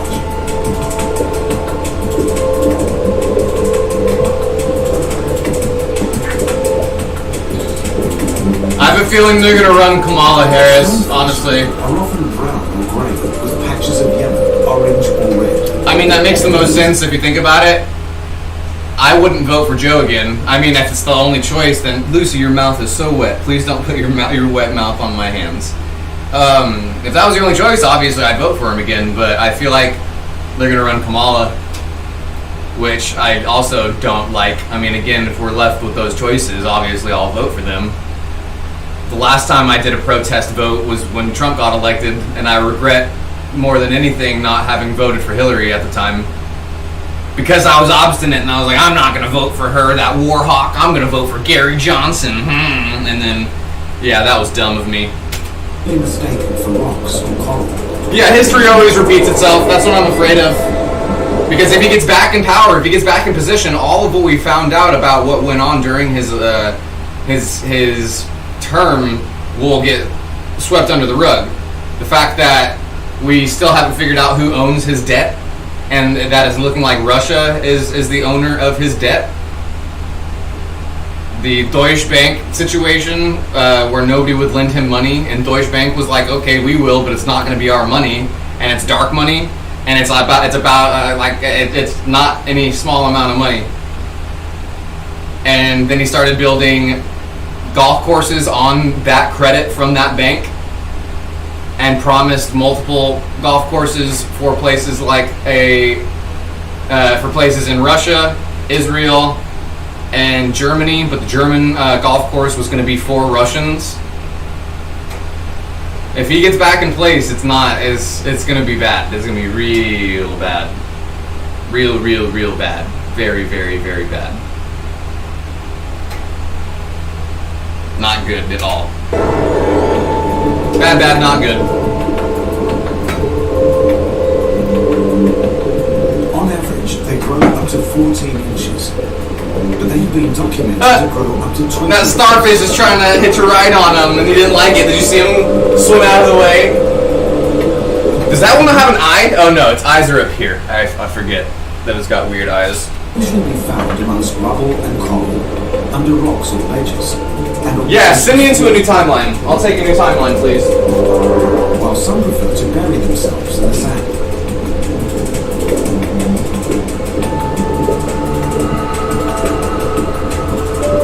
Their camouflage allows them to be deadly ambush hunters, lying in wait for fish or crustaceans to swim by.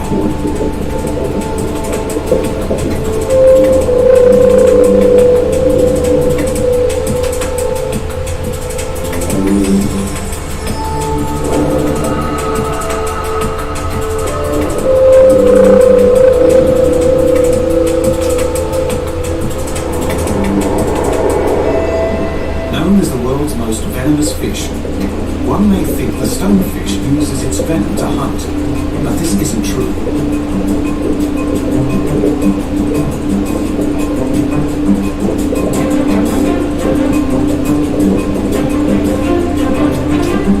Their true weapon is speed. High-speed cameras are needed to properly see their attacks. Look at that grumpy face.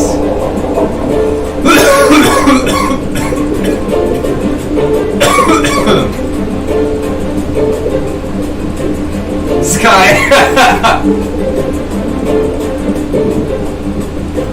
Right, Lucinda. That's one of the only things that makes sense is that okay, he sold his debt to a big player and then got in position and was giving out preferential treatment because of it. And the only people you would look at is the Crown Prince of Saudi. The only people who would be willing to do this and capable of doing it, the Crown Prince of Saudi, Mohammed bin Salim, or Russia, the Russian oligarchs, or like maybe that's the only things that make sense. Would be the Sheikh Mohammed, or either way, it's not good. I mean, the royal family, the Sheikh Mohammed was the ones who plans 9/11. So not only planned it but funded it as well. So to have a sitting president beholden financially to either of those groups would not be a good thing. To have a president beholden financially to anybody is a bad thing. Think about that. Has any other president in the past ever been owned by somebody debt-wise? Like when you own someone's debt, you own them. And if you say, well, I'm not going to collect on this debt so long as you do what we tell you and give us preferential treatment, you'll be fine. So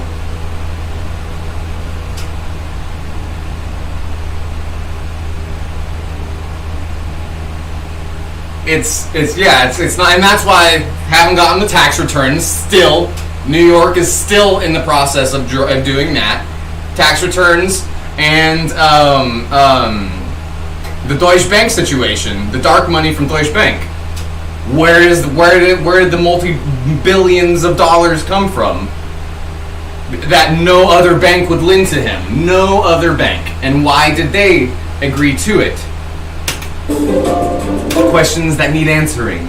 Their venom, however, is a defense mechanism. Right, Lucinda? Like, for negotiations for peacetime is one thing, but, like, another thing that made me laugh is that, y'all know Idiocracy? I forget the actor who played it. They did an interview with him, and they were talking about how it's kind of scary that shit's come true from the movie Idiocracy.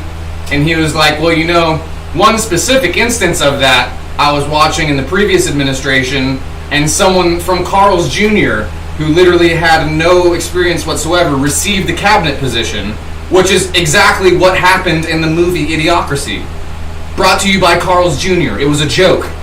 It was supposed to be a joke. Welcome to Costco, I love you. My favorite line in that entire movie. Welcome to Costco, I love you. Oh, man.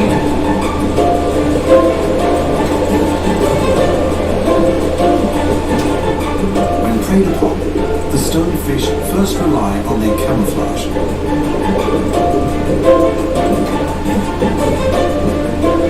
Oh, look at that. Pretty camouflage. It uses its venom.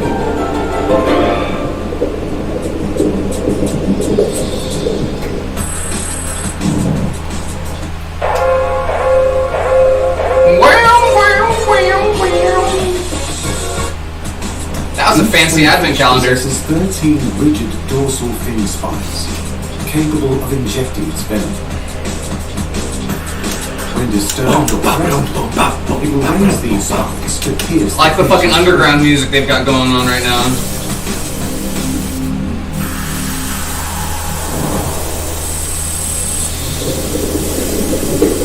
Their venom possesses. Wait, answer it like how, Jay? And neuromuscular toxicity.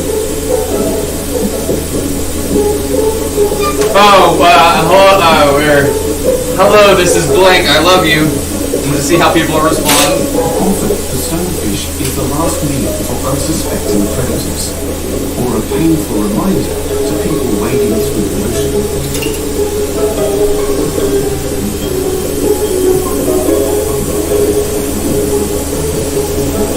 These deadly and elusive creatures wait patiently to use their lethal weapon, as and when they require.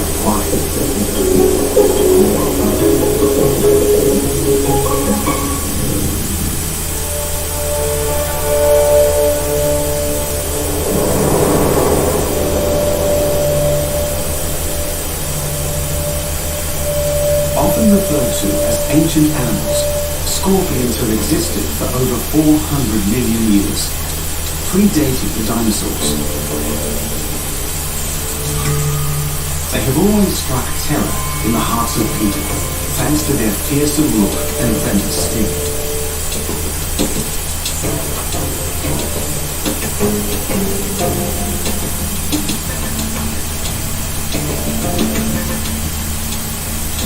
The scorpion is found all over the world, with almost 2,000 different species.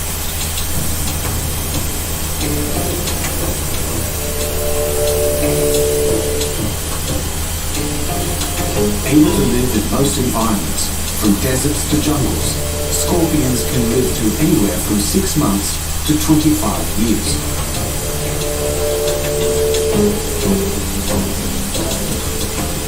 They are arachnids, most closely related to spiders and ticks, and spend their days under rocks and in crevices.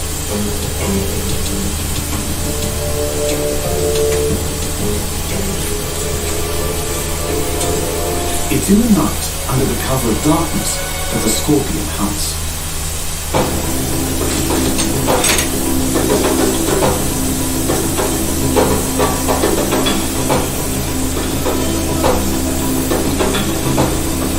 They will hunt the same territory for their entire lives, but use a variety of methods to get their food.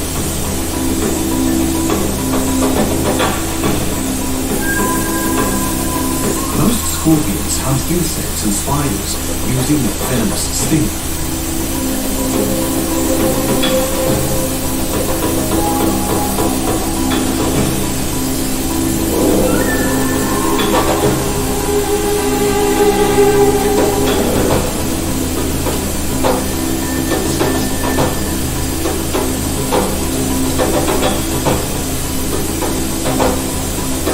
Some will wait by their burrow, claws open, sting ready, hitting prey with a surprise attack as it passes by.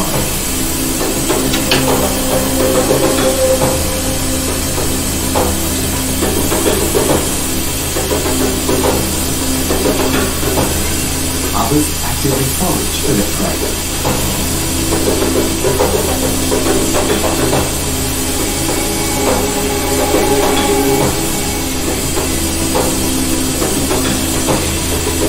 Due to their poor eyesight, scorpions use brush-like sensory structures on their legs to feel their way around.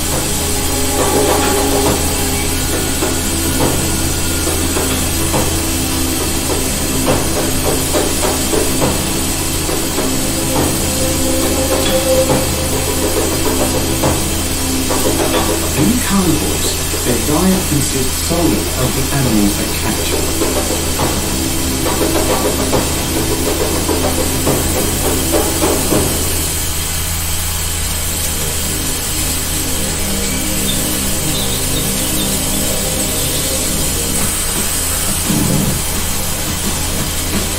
Using two large claws located at the front of their body, the scorpion meaty claws! A tail-like structure containing the sharp stinger and venom glands to strike the creature, injecting it with the venom and ultimately killing it.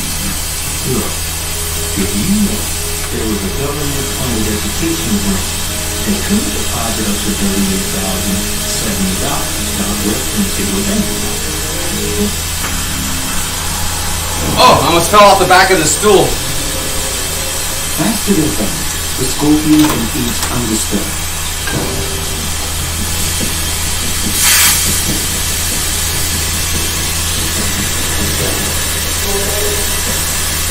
All scorpions are venomous.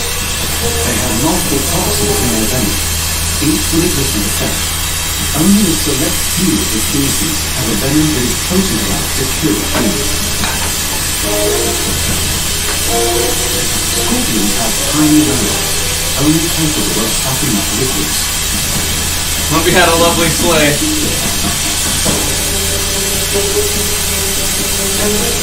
Once captured, enzymes in the venom dissolve their prey's insides, allowing the scorpion to eat it from the inside out.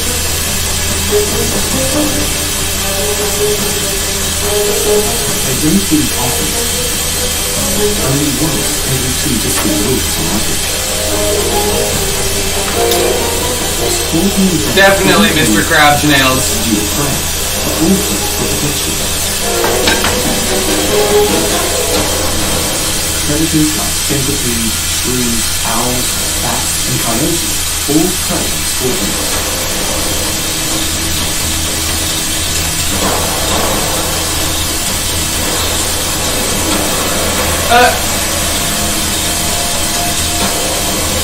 Were they fighting over a scorpion? Yep. The meerkat and mongoose, as both animals are immune to the scorpion's venom. How cute.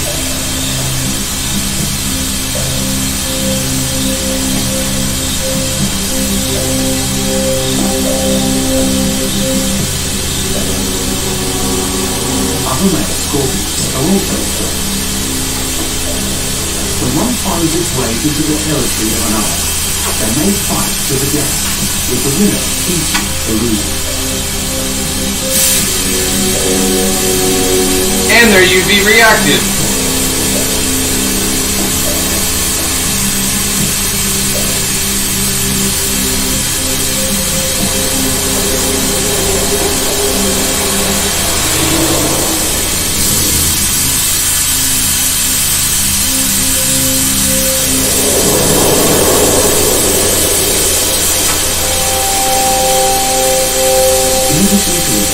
Camouflage and a flexible body that can fit into the smallest of spaces. The fascinating blue-ringed octopuses possess venom that can kill.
Whoa, look at that.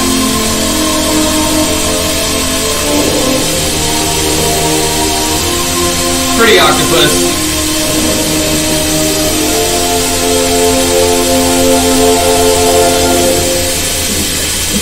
This is a warning that they're ready to attack, with a body powerful enough to kill almost any enemy, including humans.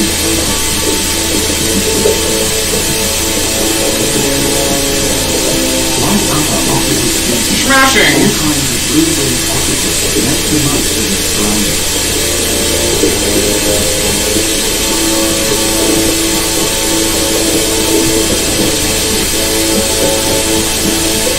They spend most of their time hiding in cracks and crevices, blending in seamlessly with their environment.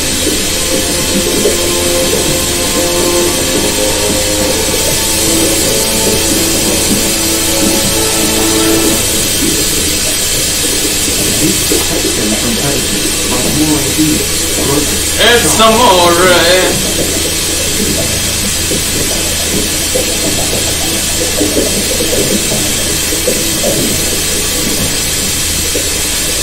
From their hidden position, the blue-ringed octopus pounces on its prey, ensnaring it against predators. When you live with knowledge and severe conflict and love for the forever, your day can be full of romance.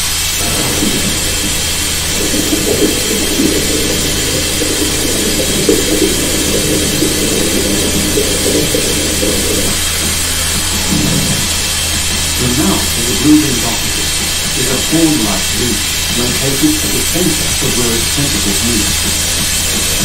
It uses it to pierce through the exoskeleton crack in the shrimp to release its venom into the prey, produced by bacteria in the salivary gland.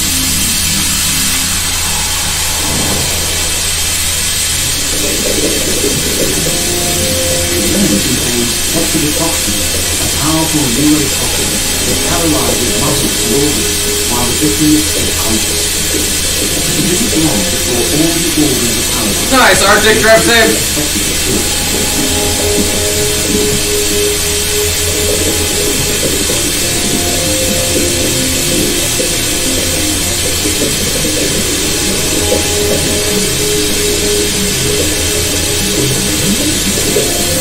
Marine octopuses carry enough venom to kill 26 adult people. And with no anti-venom currently available, it remains one of the deadliest inhabitants of the ocean. Woo! Spicy.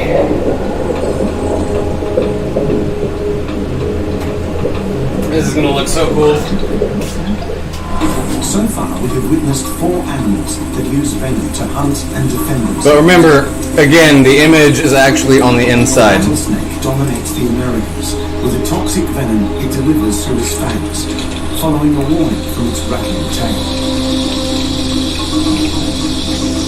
The stonefish are efficient ambush hunters whose venomous spines do nothing to help them find food, but protect them big old from bubble right there. The deadly scorpion, found all over the world, grabs its prey in its claws to strike it with a Big, sting. meaty. Whoa! And the blue-ringed octopus, so called for its iridescent blue rings that flare up on its skin before it inflicts a venomous bite that can easily kill a human.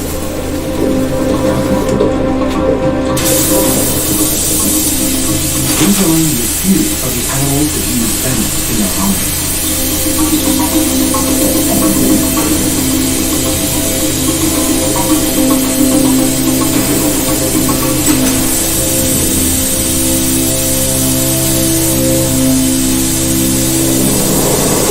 Originally from the Americas, then used as biological control for pests in the sugarcane fields of northern Australia, the cane toad has become a pest itself due to its rapid reproduction and a lack of predators.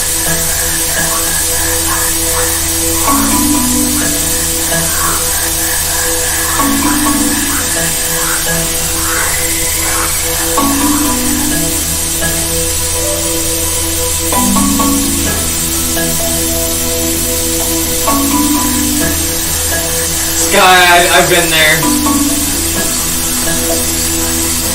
The cane toad is a large terrestrial toad, native to South and Central America, that is now found throughout the oceanic region, the Caribbean and Australia.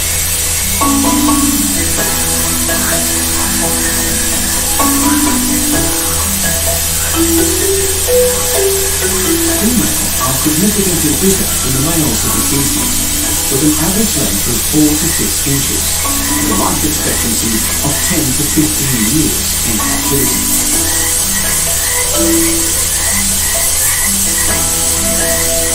They are prolific breeders, with the females laying thousands of eggs at a time.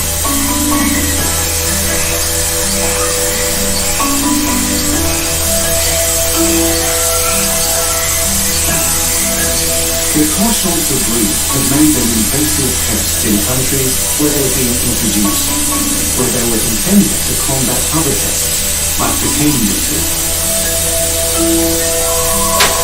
But it takes more than a voracious sexual appetite for these toads to reach plague proportions.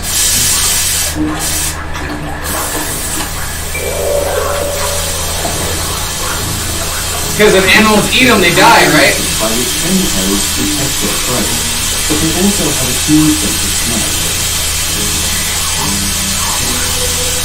Cane toads will eat small rodents, reptiles, other amphibians, birds, and just about anything else they can stick in their mouth. It gags a little bit. Dog food and household rubbish. How cute. This is such a cute little guy. The toad is dry. Look at those little buns. The poison glands on their skin make them highly toxic. Look at those frog buns. Killing most animals that eat them, limiting the number of predators to keep the species in check.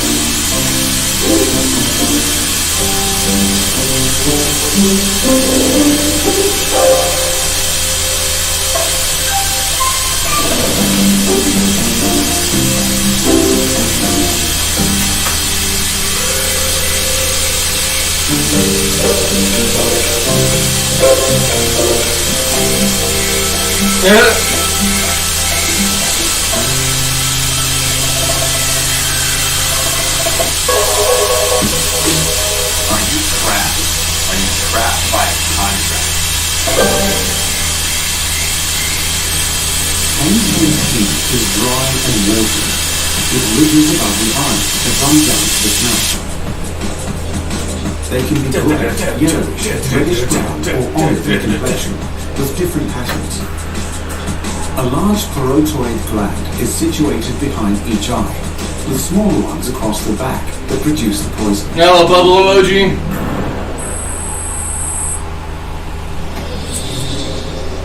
Forg. Even cane-toed tadpoles are highly toxic if ingested. What?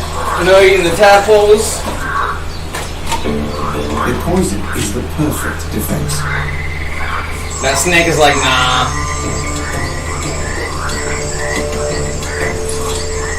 In its natural habitat, predators include wetland birds like ibis, eels, snakes, and bullet. I thought it landed on the ducks for a sec.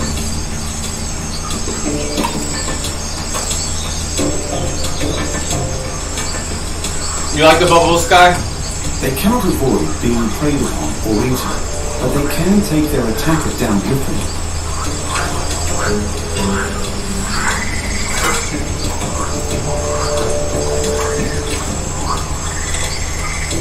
They got really pretty eyes.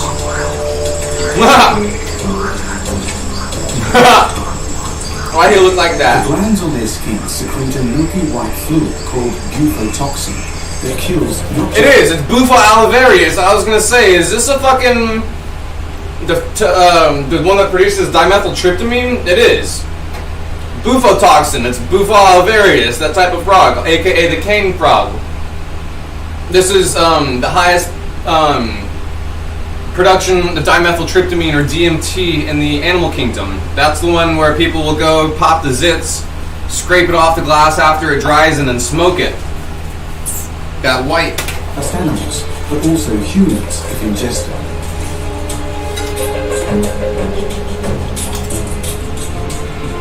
The toad's poison is so toxic, it has allowed it to dominate in a variety of landscapes, turning a solution into an even bigger problem. I don't like conditioner in the first place myself. Conditioner is really bad for your hair, honestly.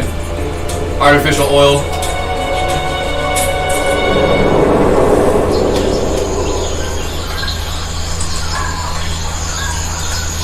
No more Pringles. To the heart of arachnophobes since its discovery. With an aggressive reputation and arguably the world's most toxic spider venom, the funnel web is a force to be reckoned with, both in the Australian bush and suburbs.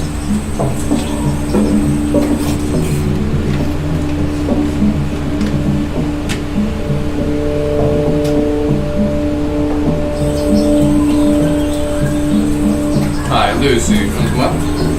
Funnel web spiders are a subfamily of spiders with around 40 species that are all native to Australia.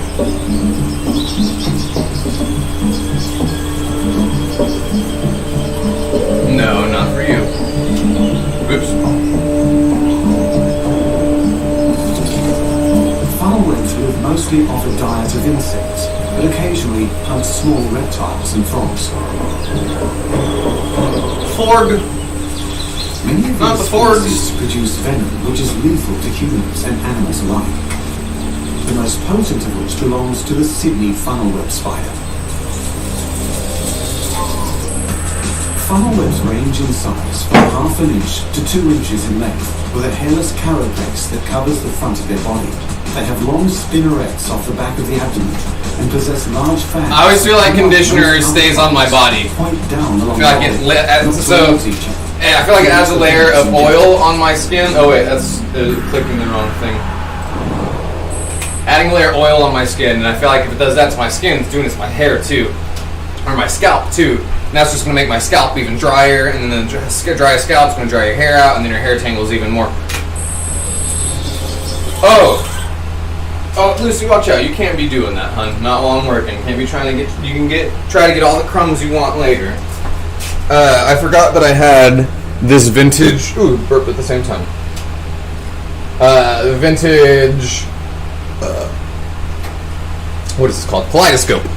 So I want to see if this works for here.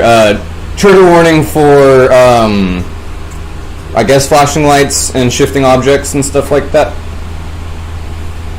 Let's see. Oh, nice.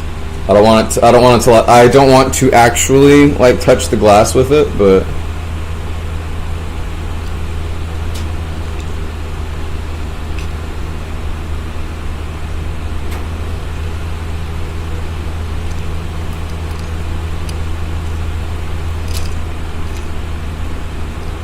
Yeah, that's a nice kaleidoscope. It's vintage. Ooh. That looked cool.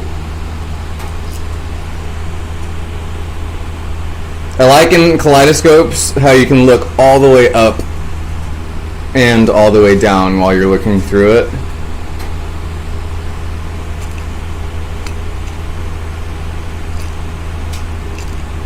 That's a good kaleidoscope right there. Oh god.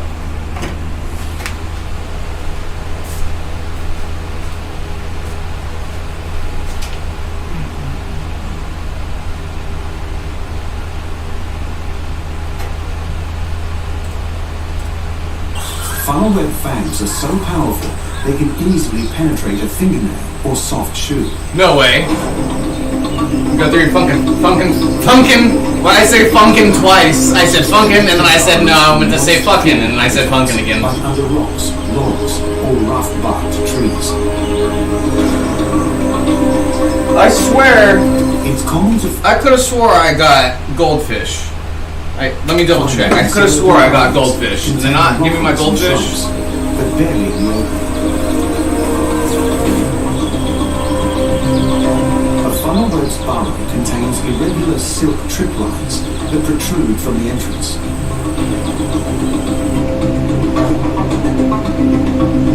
One or more items in this order are either under. Oh wait, just kidding.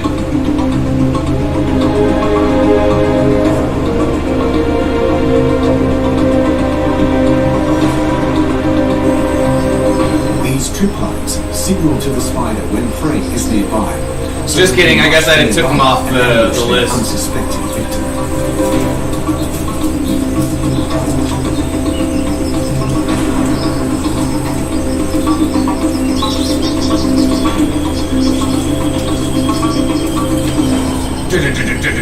Females are much larger than the males, but the males have longer fangs.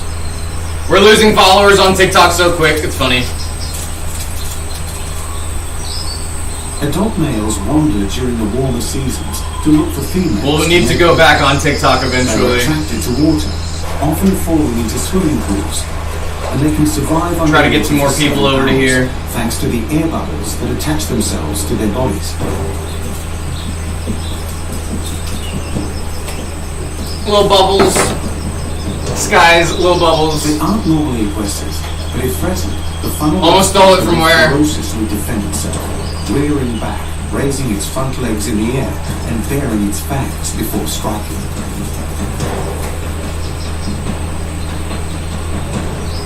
Some venomous spiders don't always inject venom when they bite.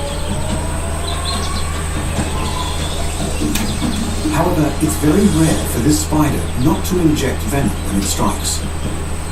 Male Sydney funnel webs have been known to produce fatalities thanks to its specialized venom that only affects primates. Due to the size of the spider's fangs, The funnel web's bite is very painful, leaving puncture wounds and local bleeding. Yeah, no kidding.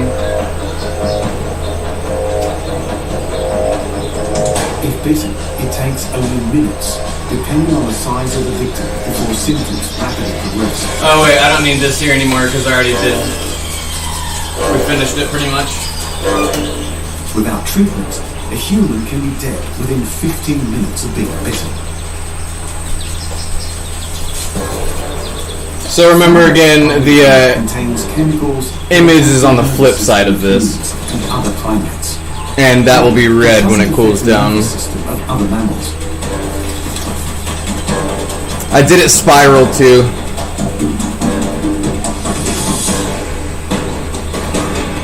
Oh, that's gonna look so cool.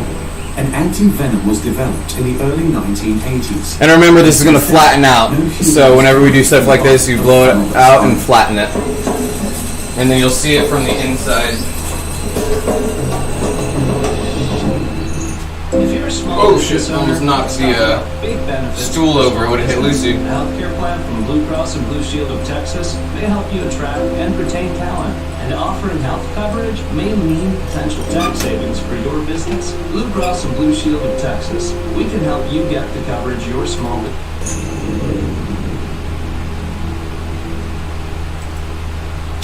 Oh, you can edit the stream title and description while it's on here. Wait, look! Stream latency. Stories of great lizards with toxic Look, breath I need to set it. I have to set it before the next stream. There's stream latency at the bottom of.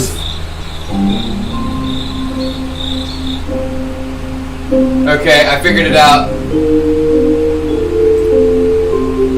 Beaded lizard.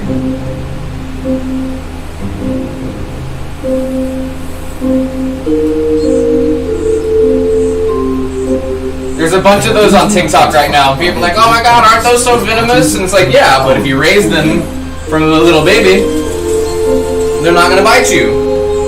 Don't go out in fucking middle of Arizona and try to poke one in the forehead or anything. With the heaviest being recorded at 5 pounds. 5 pound beaded lizards? Goddamn. Very slowly and grow up to 2 feet in length. Come here, goddamn fucking charger. Living in scrubland, succulent desert and oak woodlands, they take shelter in burrows, thickets and under rocks. Hey, I know a homie who takes shelter in a burrow too.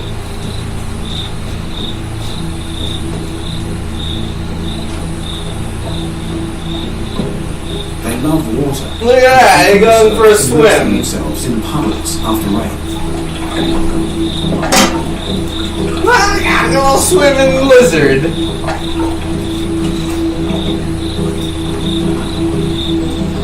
90% of a Gila monster's life is spent underground in their burrows or in rocky shelters. Their activity Look him go. Depends on the seasons. In spring and in early summer, they emerge in the mornings. Oh, he's angry. While later in summer, they prefer the warm nights. Wait, when do we go back to TikTok? The 28th, right? Coyotes and raptor-birds are the predominant threats to Gila monsters, while they themselves prey upon the eggs of various animals, and sometimes small birds, mammals, reptiles, insects, yeah, the 28th. As and when the opportunity presents itself. Today's the 26th. 26th, 27th, 28th. So...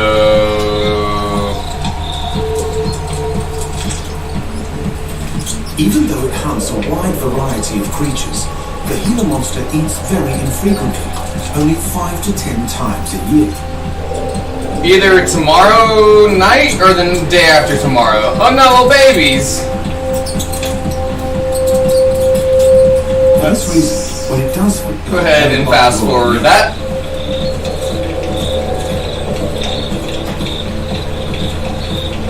Once the prey is located and caught, it's crushed to death in its mouth, or if small enough, eaten alive.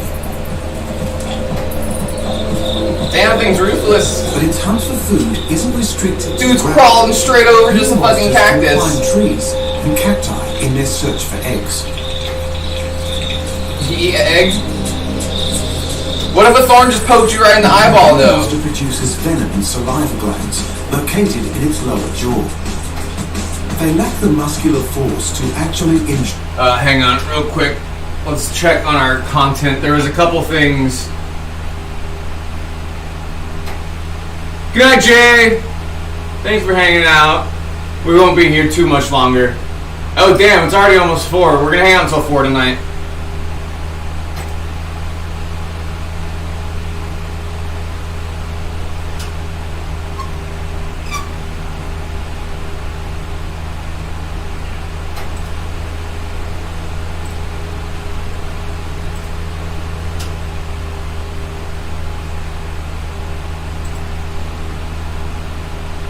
Cool. Yeah. Oh wait, we gotta do this one too.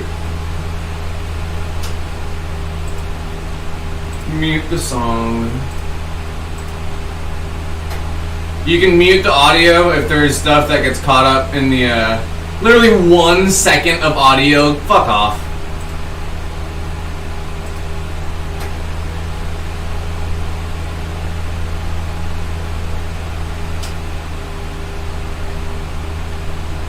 So we don't have any ads on right now. I have ads turned off because we are going to get money our main way from memberships and tips.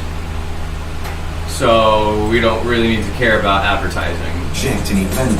Instead, it's transferred from the gland to the teeth by chewing. This chewing action draws the venom from the gland to the teeth and into the victim.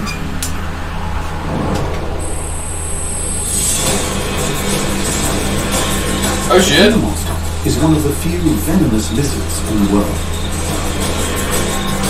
They going at it.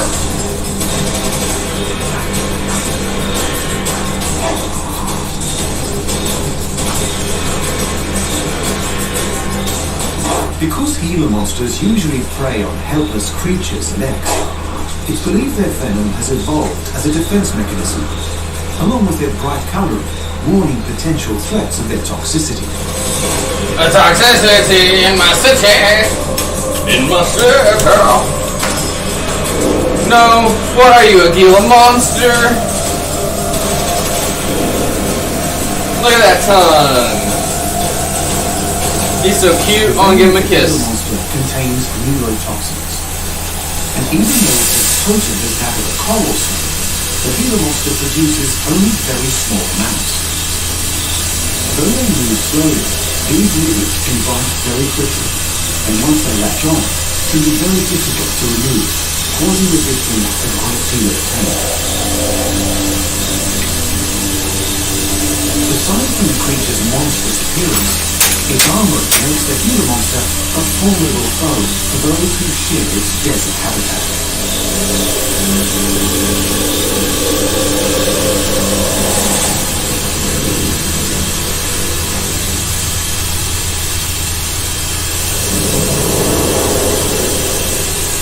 There are thousands of species of ants, but only a small minority of these species have the ability to skin and inject a victim with venom.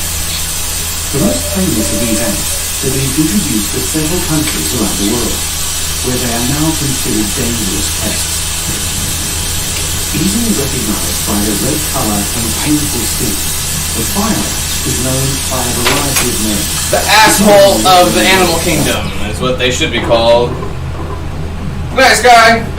Again, we're only hanging out for another 19 more minutes, so y'all aren't going to be missing too much. The fire ant is considered an invasive species. It's Monday now, right? They are recognizable by their black, reddish bodies and their size, less than 1/4 of an inch.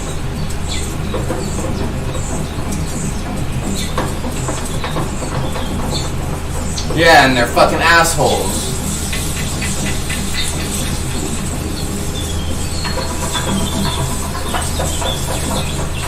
Mature fire ants look like any other ant, with bodies typical of any insect.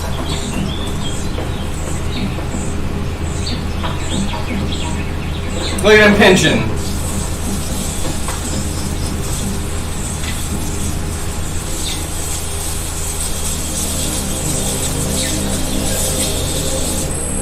This three-sectioned body includes the head, the thorax, and the abdomen. With three Our package left the Amazon facility in Hazlet, Texas 2 hours ago, so it should be updated out for delivery soon. We get our new computer mouse today. Sting, as well as mandibles for biting. Within a large nest of fire ants, workers exist in a variety of sizes, which is rare among ants. I really like the way this turned out.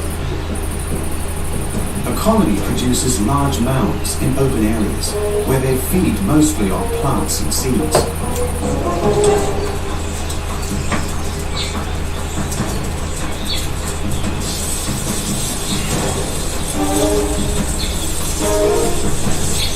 That's how I know fire ants the most, is like that, or just fucking all gathered on like a lollipop or something out in the concrete somewhere. Concrete, baby. Concrete.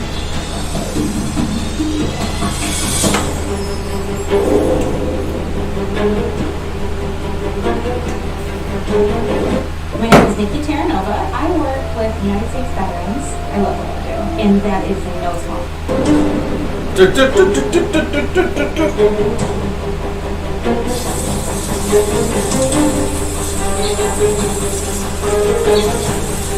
When other ants bite and then spray their acid on the wound, fire ants only bite to grip their victim and then sting them from the abdomen. That's a strong ass fucking ant.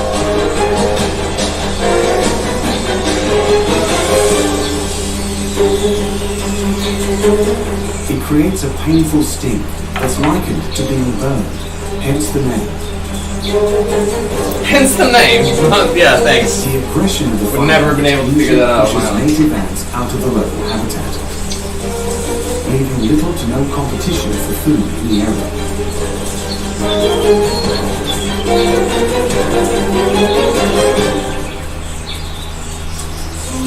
Fire ants build their nests near rivers, ponds, and other areas with moist soil. Look at them sharp little pinchers. So often concealed. Look at them pinchers. Like rocks or corals. If there is no cover, dome-shaped mounds are created, reaching heights of 16 inches. The colony is usually founded by... Wait, I take it back. We're going to hang out longer tonight because I just realized that we had to restart the stream earlier, so it doesn't matter if we go longer tonight. I'll still be able to edit it. Yeah, we'll go late tonight. Queen ants. I need to get a bunch of work done anyways. It can quickly expand into thousands of ants.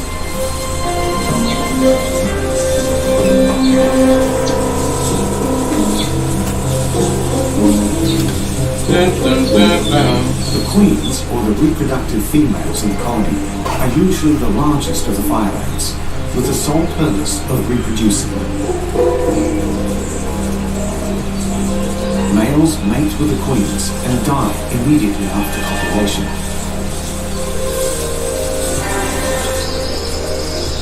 Other roles in the colony include the soldier ants, who have larger, stronger mandibles, and the workers, whose job it is to maintain the upkeep of the nest, foraging for food and caring for the eggs and the larvae. Phorid flies inject their eggs inside the fire ant's thorax. As the ant dies, the larvae will move into the ant's head, and the adult fly will emerge.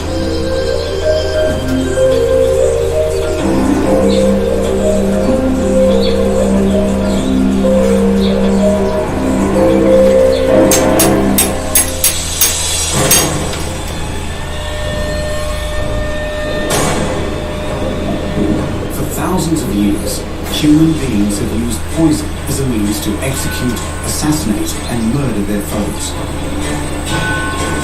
The very idea of these attacks were learned from animals in the wild, who have continued to evolve and hone their use of venom in battle. The rattlesnake that gives warning before nice, so then I get to relax and injecting them with their lethal venom. The Stone Age, a master of disguise that defends itself with venomous spines. The Scorpion, whose tail contains a venomous sting it uses to both hunt prey and defend itself. The Blue-Ringed Octopus, while small, contains enough venom to kill 26 adult humans.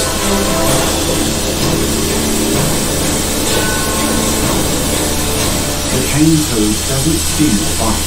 Instead, its skin is covered in a toxic substance that, when eaten by a predator, is lethal.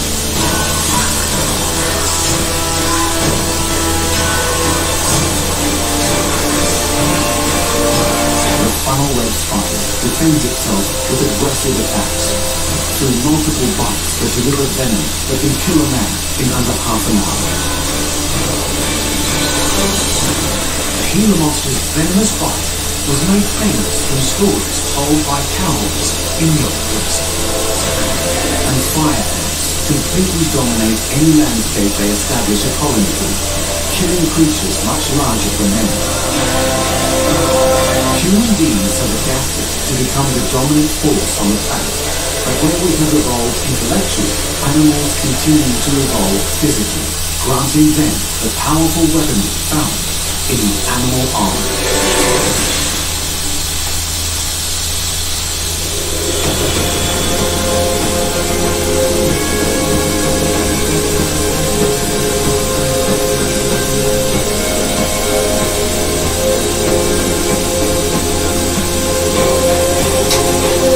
We'll put something else on now. I've had enough animals. I think we'll do maybe history. Y'all want to do like weird history?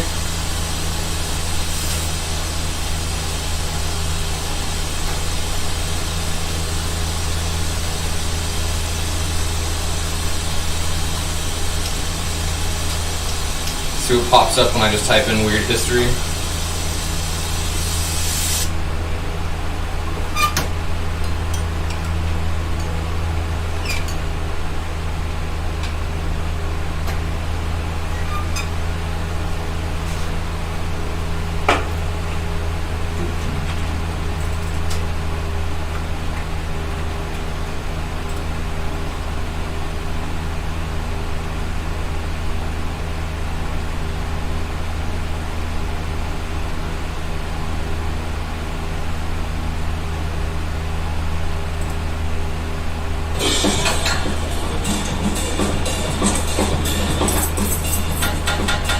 Oh, wait, no.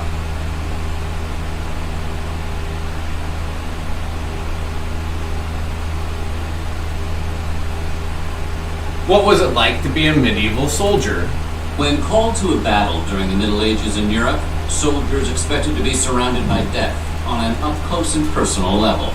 But fighting a war back then was way more grab some coffee real quick than you might think, and a grisly demise was just one of several things combatants had to think about when the arrows started flying. So, today, we're going to take a look at what it was like to be on the front lines of a medieval battle. But before we get started, be sure to subscribe to the Weird History channel. After that, leave a comment and let us know what other aspects of medieval life you would like to hear about. Okay, time to gather up arms and march into some weird history. In modern times, we have baseball season, football season, seasons of television, and private season. But in medieval times, they had campaign season, which is when they generally did all their fighting. Because war typically occurs outdoors, campaign season took place when the weather grew decent. While fighting never remained exclusive, we gotta wait for the weather to be nice for us to kill each other. For months and extend well into winter, medieval lords typically called their men to battle after they planted the fields and before the harvest. Gotta make sure to fucking plow the fields first. Campaigning during spring, summer, and early fall also meant more food available for men and horses.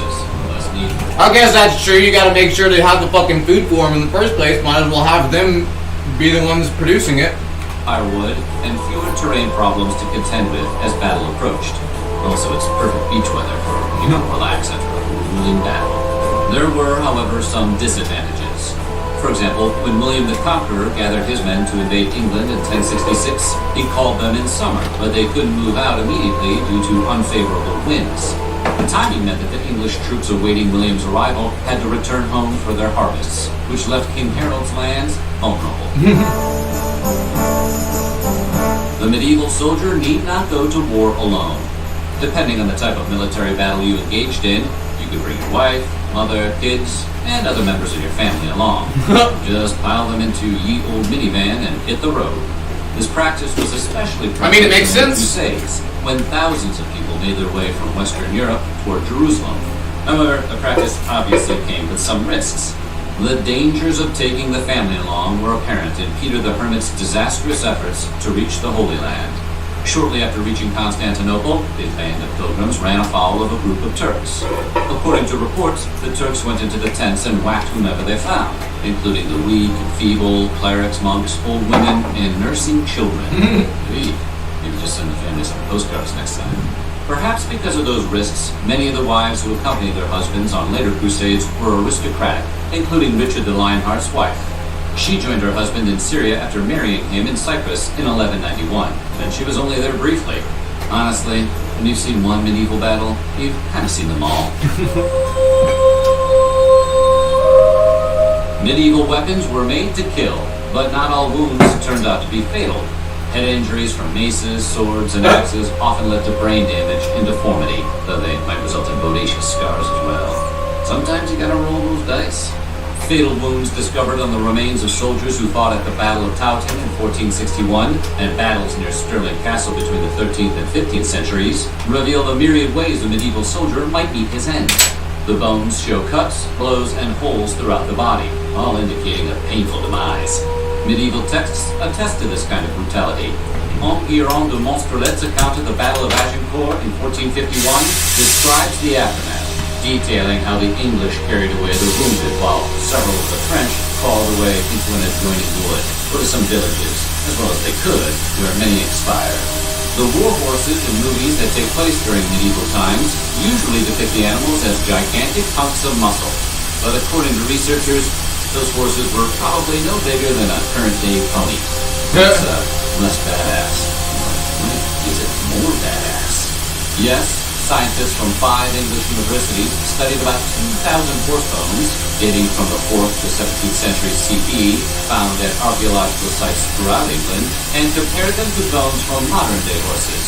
Most of the horses were less than 4 feet 10 inches tall, which is the maximum height of a modern pony. That being said, the researchers emphasized that although the horses were smaller than expected, the horse breeders clearly put a lot of time into making sure that the diminutive horses were still pretty darn strong. So it was like riding in the battle of Willie Jack Short Guy, like Jean-Claude Van Damme. Formal training didn't really exist during the Middle Ages.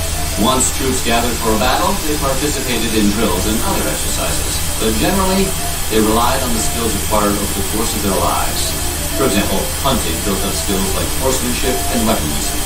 By the later Middle Ages, knights could build up and demonstrate their military skills on the tournament circuit.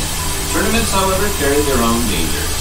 Duke Leopold V of Austria, for example, was slain in a jousting accident in 1194. Not exactly the most glorious way to go. Kind of like getting a fatal kickball injury.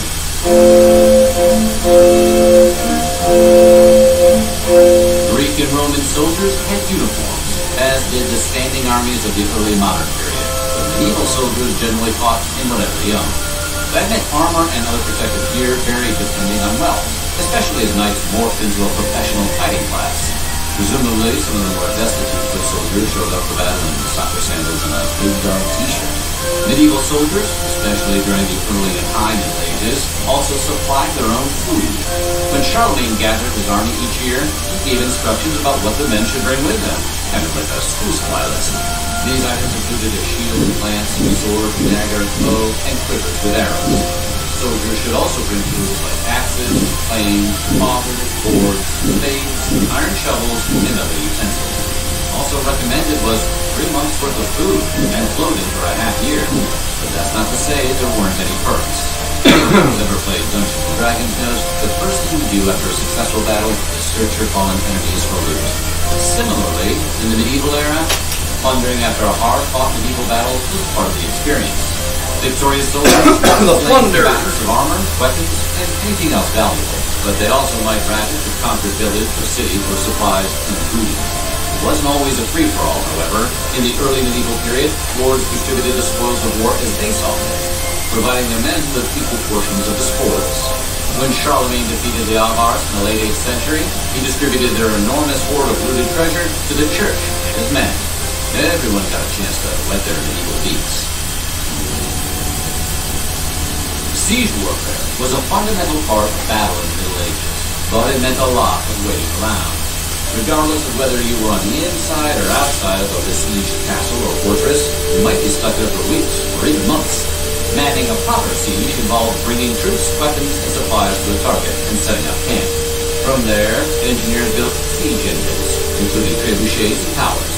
By the time Henry III began his attack on Kenilworth Castle in 1266, he had gathered 60,000 crossbow bolts and built 9 siege engines. The siege lasted for 6 months.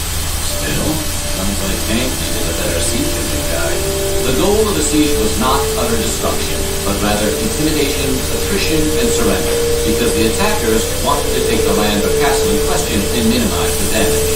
Inside a castle, fortress, or city under attack, supplies ran low, disease spread, and defenses proved insufficient after repeated onslaughts. When Kenilworth finally surrendered in 1266, it held only 2 days' worth of food. Disseminating information on a medieval battlefield was no small task. Consequently, foot soldiers, who often had little understanding of the battle they engaged in to begin with, routinely fell victim to misunderstandings and miscommunications. For example, if a rumor started that a commander had perished in battle, it could lead to panic. Take the Battle of Hastings in 1066, where false news of William of Normandy's demise prompted his troops to flee. It was only after William took off his helmet and cried, "Look at me, I'm alive, and with the aid of God I will gain the victory," that his troops rejoined the fight. Most bosses never have to prove they aren't dead, at least not more than once. Continuous SOC 2 compliance is vital in earning the trust of your customers and growing sales. But tackling SOC 2 is a colossal task that only increases in effort as your company grows. Manually monitoring your security controls and tracking the status of each asset was like taking prisoners in a medieval battle was actually kind of tricky. Too many prisoners, you had to feed and find shelter for them. Who wants to do that? Definitely not Henry V. After the English victory at Agincourt in 1415, Henry ordered the execution of his French captives, although the exact number of prisoners killed remains unclear. On the other hand, captured nobles and other people with wealth or useful skills, you could ransom them for money or land. Captors expected prisoners to pay for themselves, buying their lives after defeat. Knights became prime ransom material, with horses and armor that could be taken as bonus booty. During the 100 Years' War, capturing opponents for ransom became a market choice, with rules for payment and the increasing possibility of a prisoner exchange. During the Middle Ages, men of the cloth often took part in battles. Warrior bishops and priests frequently appeared on the battlefield, not just for religious purposes, but wielding weapons of their own. For example, William the Conqueror had a half-brother named Odo, who, time-traveling episodes notwithstanding, was not the Star Trek character. He was, however, the Bishop of Bayeux, and is known to have fought with William at the Battle of Hastings in 1066. One of the principal justifications for war during the Middle Ages was God's will, highlighting the inseparable nature of religion and statehood during the medieval period. For example, when Charles Martel fought against a Muslim force attempting to invade Europe in 732, they saw it as a victory for Christendom over the Islamic faith. Similarly, as Charlemagne extended his empire across Europe during the 8th century, he fought for Christianity as well as for his own power. By winning, medieval commanders believed they were demonstrating God's support and proving their devotion to the church. However, even among Christians alone, the whole will of God thing could get a little muddy. After all, when Christians fought other Christians, both sides typically claimed the same God stood with them, and the only way to see where God's fidelity truly fell was to see who won and lost. Apparently, God is a real fair-weather fan.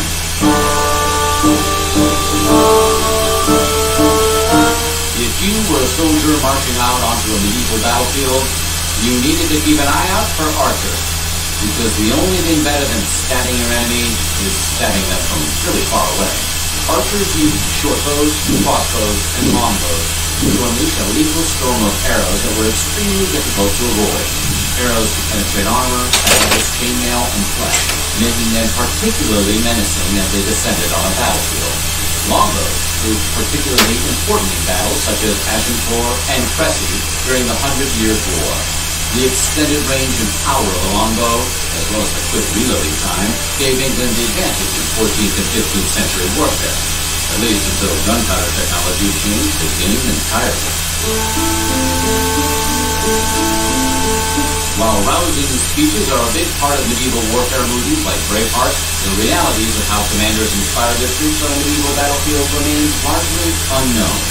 We do know that when chroniclers told the stories of significant victories, they often just made up those inspirational orations to accompany their tales. Maybe commanders should have brought some of those writers with them into battle, like Billy Crystal hosting the Oscars. Additionally, leaders sometimes farmed out the duty of inspiring the troops.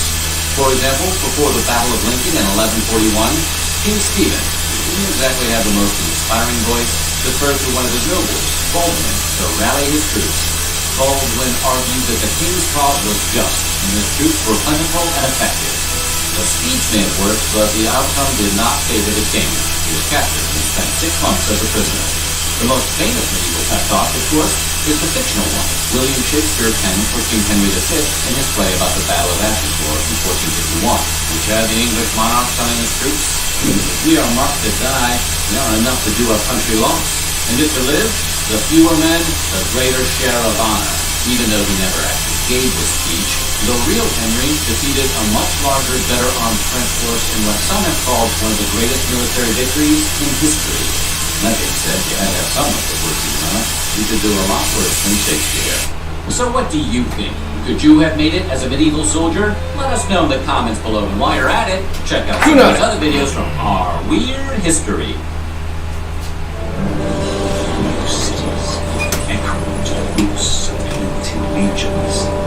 We take 10 most dangerous foods, hell yeah. While the vast majority of foods we have 16 minutes till 4:20. are way safer than what we had 100 years ago, there are some foods that have the potential to be extremely dangerous. In fact, one of these foods was recently turned You into can a pop grenade. it, pop it, and throw it in our mouth. Now we turn foods into grenades. Anyway, oh no, that pie is bomb. Crazy foods today. Let's check out the 10 most dangerous foods. Also, misinformation can be a big issue when it comes to food. Although I tried to fact check my sources with clinical trials, take this list with a pinch of salt. Always listen to your doctor or nutritionist first. They know a hell of a lot more about nutrition than I ever will. Well, it's not an issue of money. Your head is a cheeseburger. Anyway, let's begin. Just kidding. Number 11. The ghost pepper. There's not many foods out there you'll find turned into military grenades for non-lethal attacks. But, well, then there's the ghost pepper. For a long time now, there's been an internet viral video fad called the Ghost Pepper Challenge, which basically consists of a person eating a horrifically hot pepper and then just seeing the person's reaction. Give me some drink. Where's the water? I'm not even joking. You see, the ghost pepper is ideal for viral videos, as it hits super high on the Scoville scale. In fact, it's only one step under pepper spraying yourself in the face. Go! Because I guess that would make quality entertainment for this website. In fact, on a scale of 1 to a million, yes, the scale is quite large, the ghost pepper sits at over 1,000,000 Scoville points. Scoville. That's over 170 times hotter than Tabasco sauce. In other words, if you're silly enough to try and eat one, it'll make your mouth feel like it's on fire. So we know it's hot, but just how dangerous is the ghost pepper? Well, as you can imagine, eating one can cause extreme... There's much hotter peppers now, though, right? Pain and discomfort to many Isn't the Reaper, the Carolina Reaper, hotter than the ghost pepper?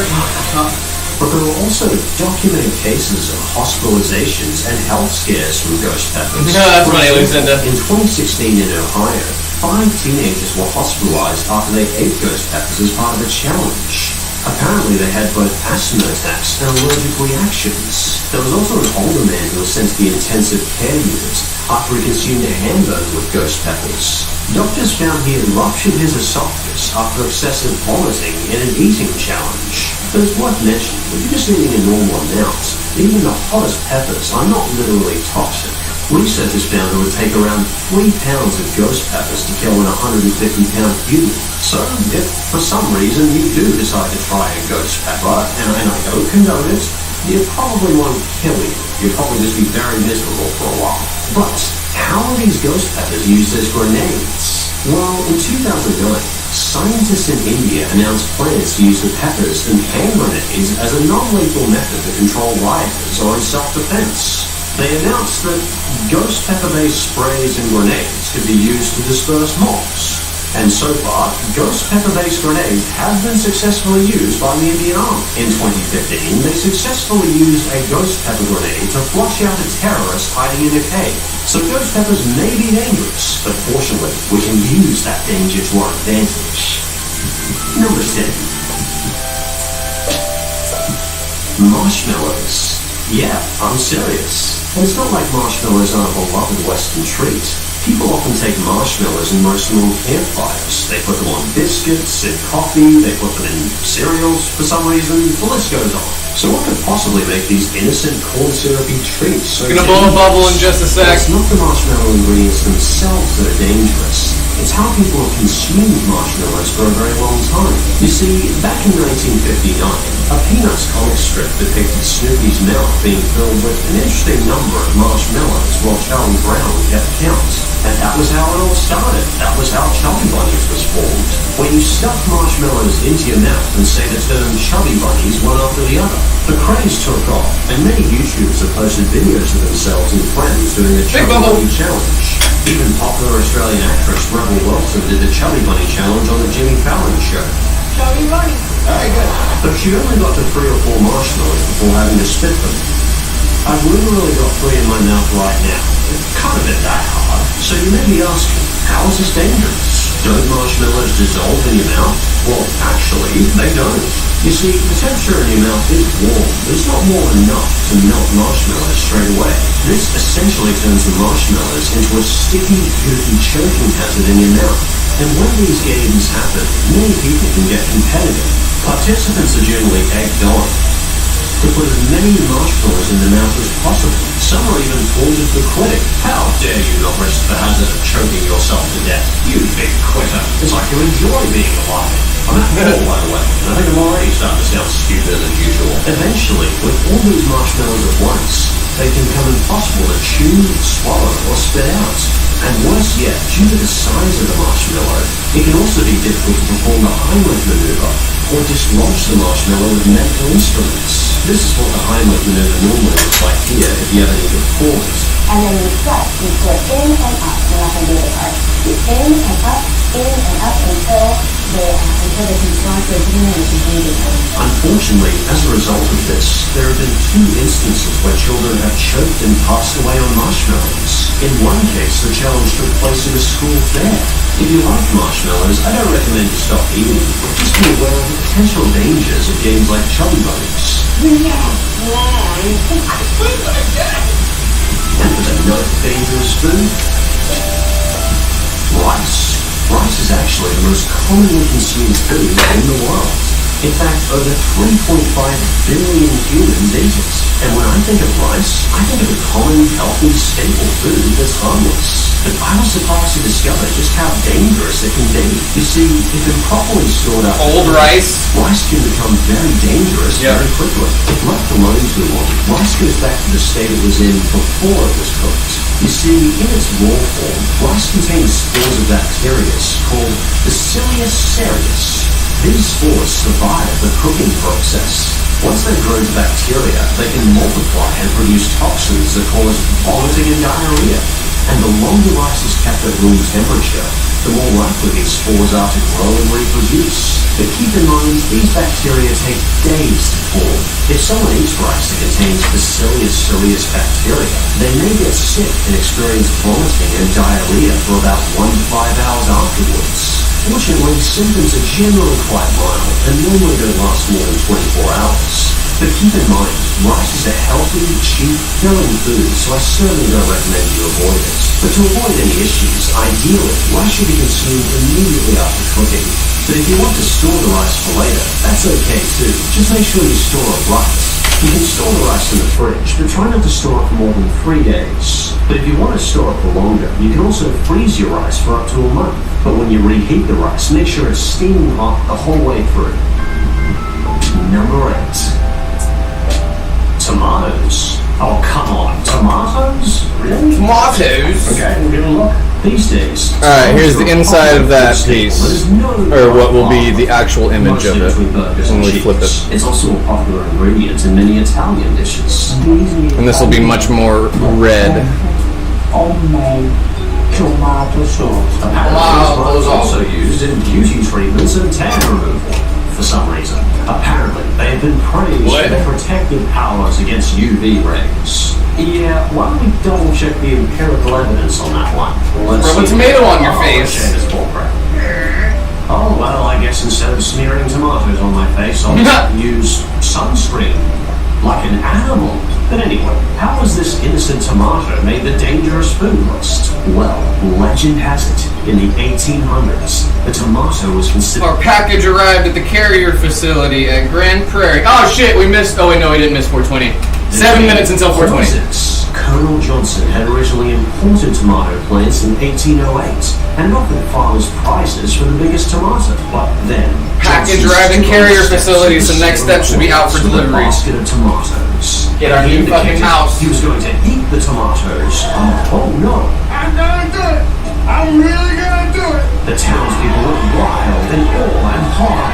The band began to play the funeral march in the background. Clearly, Johnson was not long for this world, but undeterred, Johnson bit into a tomato and consumed it without dying. And from that day forward, the tomato became a delicacy and later a food staple across the world. So what's the technical reason for them being dangerous? Well, to be honest, at this point, I smell a rat on some of these articles. And once again, I checked the clinical trials. And it turns out, the evidence says so far, unless you have a tomato allergy, tomatoes are mostly fine for you. Though tomatoes are very acidic, so excess consumption can lead to some acid reflux if you're prone to it. But apart from that, one trial showed that regularly eating tomatoes produced a favorable effect in weight loss among overweight people. So apparently, you shouldn't always trust things you hear from internet articles in the 1800s. And we can thank Johnson for first demonstrating that. And for 7 peanuts. As you might have heard before, food can cause allergic reactions. I ran into the fucking door frame. Oh, that hurt. Can cause extremely severe reactions. I ran into it way harder than I had planned. That's why you'll often see on food packaging contains peanuts in bold print. Because even the tiniest shred of peanut can be incredibly dangerous to someone with a peanut allergy. To many people, peanuts are a harmless, tasty snack. But to some, they can cause vomiting, stomach cramps, indigestion, diarrhea, shortness of breath, hives, or stomach diarrhea. Reaction is and this 5 minutes until 420. Unable to breathe due to swelling in the throat and airway. And sadly, this allergy also includes my absolute favorite spread, peanut butter. But if you've never had these symptoms from peanuts before, you're probably perfectly safe to enjoy peanut butter whenever you wish. Just keep in mind, there are some people around us who are incredibly sensitive to even the slightest trace of peanuts. In fact, peanuts can be so dangerous to some that many schools have gone completely nut-free to try and avoid the danger altogether. If you ever see someone having a severe peanut reaction, such as anaphylactic shock, this is something you can do. Generally, the person's face may go red, their lips might start to puff up, or they might start to cough or wheeze. In this case, you can give the person an antihistamine, such as Claritine or Telfast. But in the most severe reactions, you should use an EpiPen. Most schools' first aid kits will carry these as an emergency precaution. Or if the child's known to have an allergy, they may carry an EpiPen themselves in their backpack. This can literally save a person's life, so it's worth keeping in mind in the back of your head. Most children have a management plan. Ask the child if you're not sure. Many who have a peanut allergy may be able to tell you. But if you're peanut allergy free, you should be perfectly fine to enjoy it.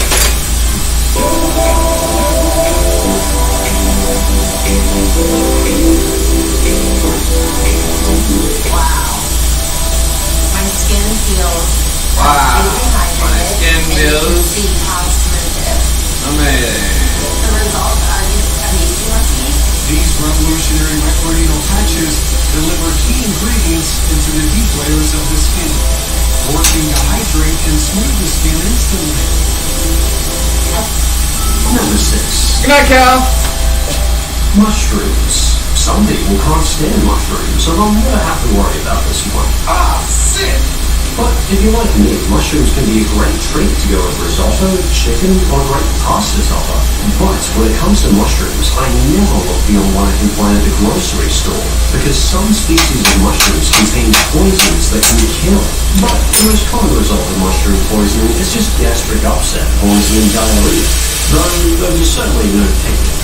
Okay, I think that's good. What? The number one advice of many fungi experts is never eat a mushroom unless you can fully identify it. And unfortunately, at this point, biologists have identified over 14,000 different mushroom species worldwide. So this makes it very risky to go picking mushrooms to chow down upon. You see, many edible and inedible mushrooms look very similar.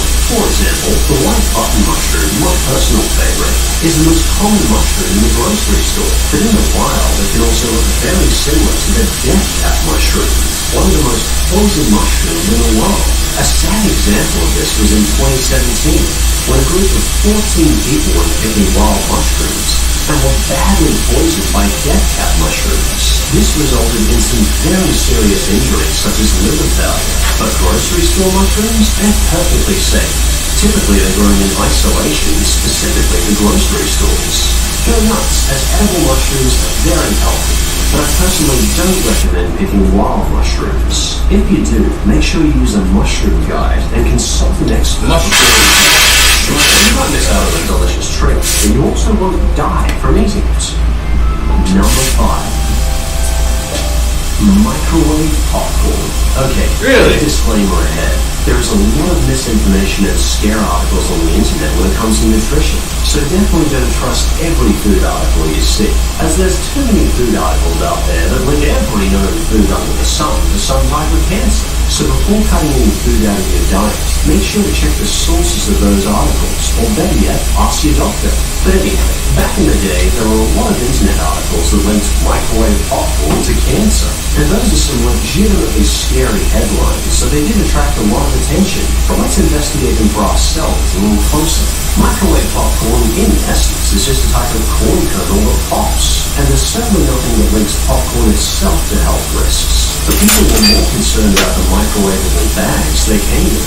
Popcorn bags used to contain a special chemical used in their bag's non-stick coating. And when this coating decomposed, it created a compound called perfluorophthanoic acid. Oh, thanks. Yeah. But I hope you don't mind. Cheers! PFOA. And this PFOA chemical concerned a lot of people. These articles often source this thyroid disruption study. One sec, I'm gonna make it in time. These studies check the amount of PFOAs within people's blood and their effect on people. Go. These studies closer. The National Library of Medicine is definitely a reliable source, and the Environmental Health Perspectives is definitely a reliable journal. And they did find some significant links between the PFOAs and the microwave popcorn. And these studies were concerning enough to make the FDA step in and do their own review on microwave popcorn. And as a result of this FDA review, in 2011, food companies completely stopped using PFOA in their food packaging. Come 2016, the FDA went even further and banned 3 other possibly harmful chemicals in packaging. You can't say these guys don't try.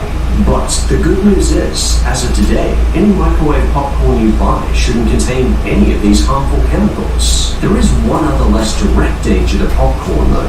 The CDC has found several popcorn manufacturing facilities have got what's known as popcorn lung. It's not as fun as it sounds. But thank you for reminding me. Popcorn lung is exclusive to people working in popcorn manufacturing plants. And I'm assuming you probably don't work 12-hour days in a popcorn manufacturing plant.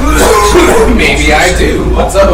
What of it? One guy in Colorado who got popcorn lung after eating 2 bags of microwave popcorn a day for 10 years. But again, that's a real extreme. You're probably safe. So if popcorn's a movie night treat for you, nowadays you should be fine. But if you are concerned, maybe just pour the popcorn into a microwave-safe container first. Or put the popcorn on the stove top. It's your movie night, you decide. And for our dangerous food. Edible flour? Are you sure this is a thing? This may sound like a no-brainer, but you'd be surprised nowadays how many dishes are decorated with edible flowers. Particularly nowadays with the Instagram trend of taking a picture with food or desserts. Flowers on top can make that Instagram picture look even nicer. But the botanist James Wong recently noticed this trend, and he noticed a lot of the flowers on these Instagram dishes were not edible, and some could even be dangerous. One example is the very pretty narcissus. It's quite common to the finishing touches on cakes.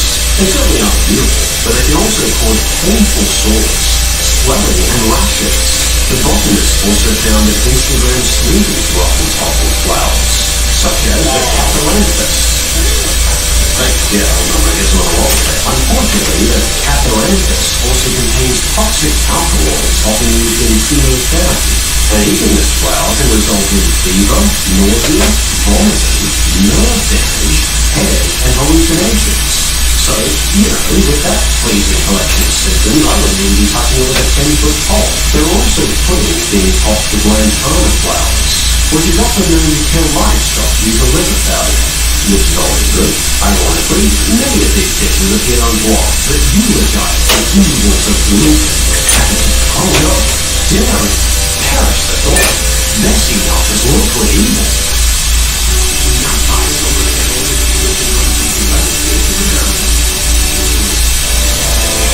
Look at that cow. Honestly, I don't even care if I didn't know nowadays people are found to be more impressionable through online influencers than friends or movie stars. Maybe Instagram influencers could occasionally open a clinical trial or do a freaking Google search before they start advertising poison flowers in the dish with impressionable kids. That being said, there are plenty of beautiful flowers that are edible and are a great topping for cupcakes. I just hope people do their own research when they try to determine if a flower is safe to eat. Number 3. Shellfish. But I even like shellfish. It's that often? Alright, we'll talk about it. A fun random fact, shellfish is the first food I remember vomiting up. And I can't say I've cared for the taste since. But while I might personally prefer salmon, shellfish has been eaten all over the world for centuries.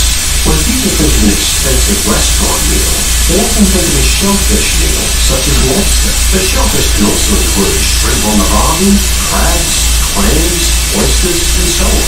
They're also super lean and very healthy, so I at least get the appeal. So what could be so dangerous about them? Well, there's a couple of factors that concern people. The first concern is about the heavy metals contained in some shellfish. Heavy metals? They vary widely from where the shellfish is caught. And once again, there is a lot of scaremongering articles when it comes to heavy metals in fish. So once again, I tried to do my own research on what the science says, what the empirical studies say. While I haven't checked everywhere, I did check shellfish from many different areas around the world, such as China, Bangladesh, India, and Vietnam. And these are some of the primary places we import our shellfish from. And the studies that I read showed minimal safe levels of heavy metals in the shellfish.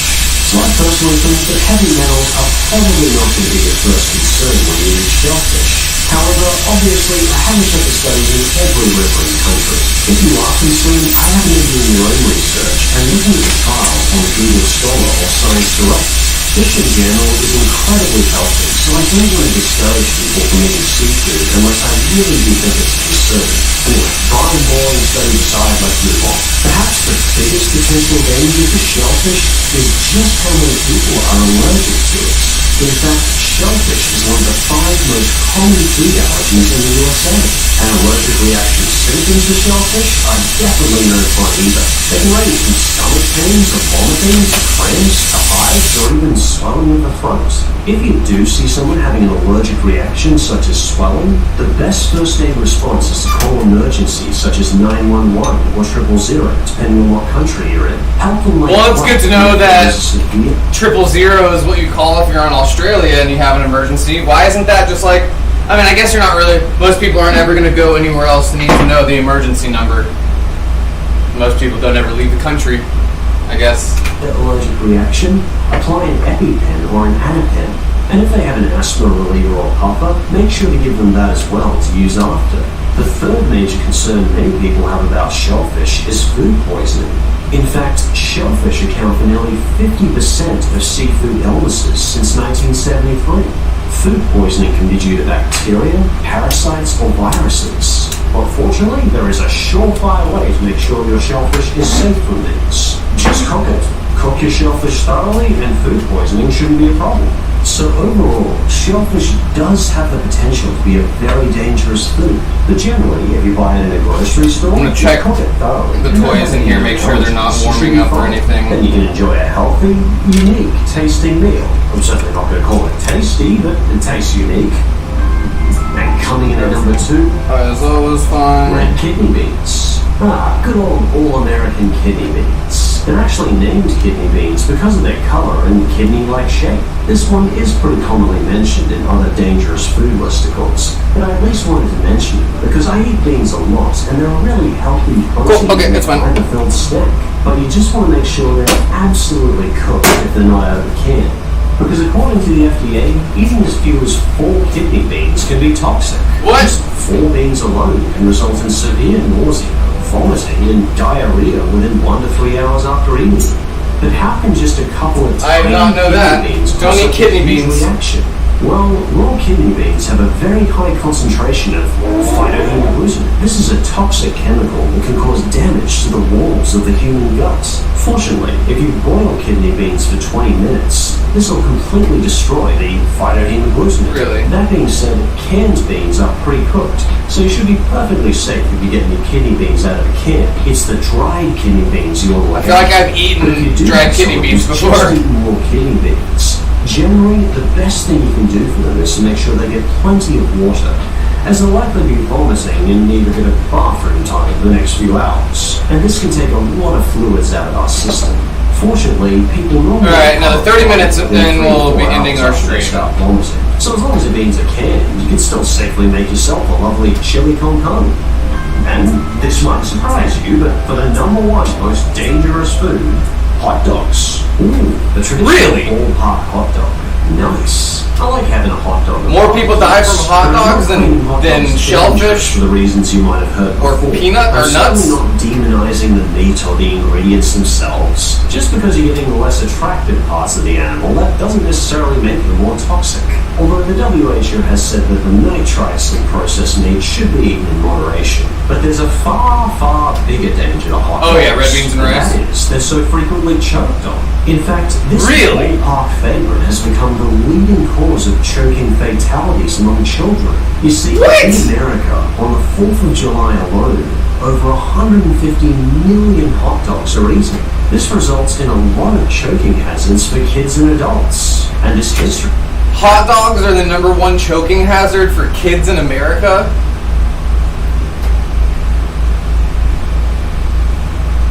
I mean, yeah, okay, I guess. I'm trying to think of like other things that would be eaten by children that would be choked on, like grapes, I guess. But I guess more people eat hot dogs than grapes, which also tracks for America. Really, hot dogs. Interesting. Choking isn't just limited to children, although a lot less. There have been people do go to town on them glizzies too.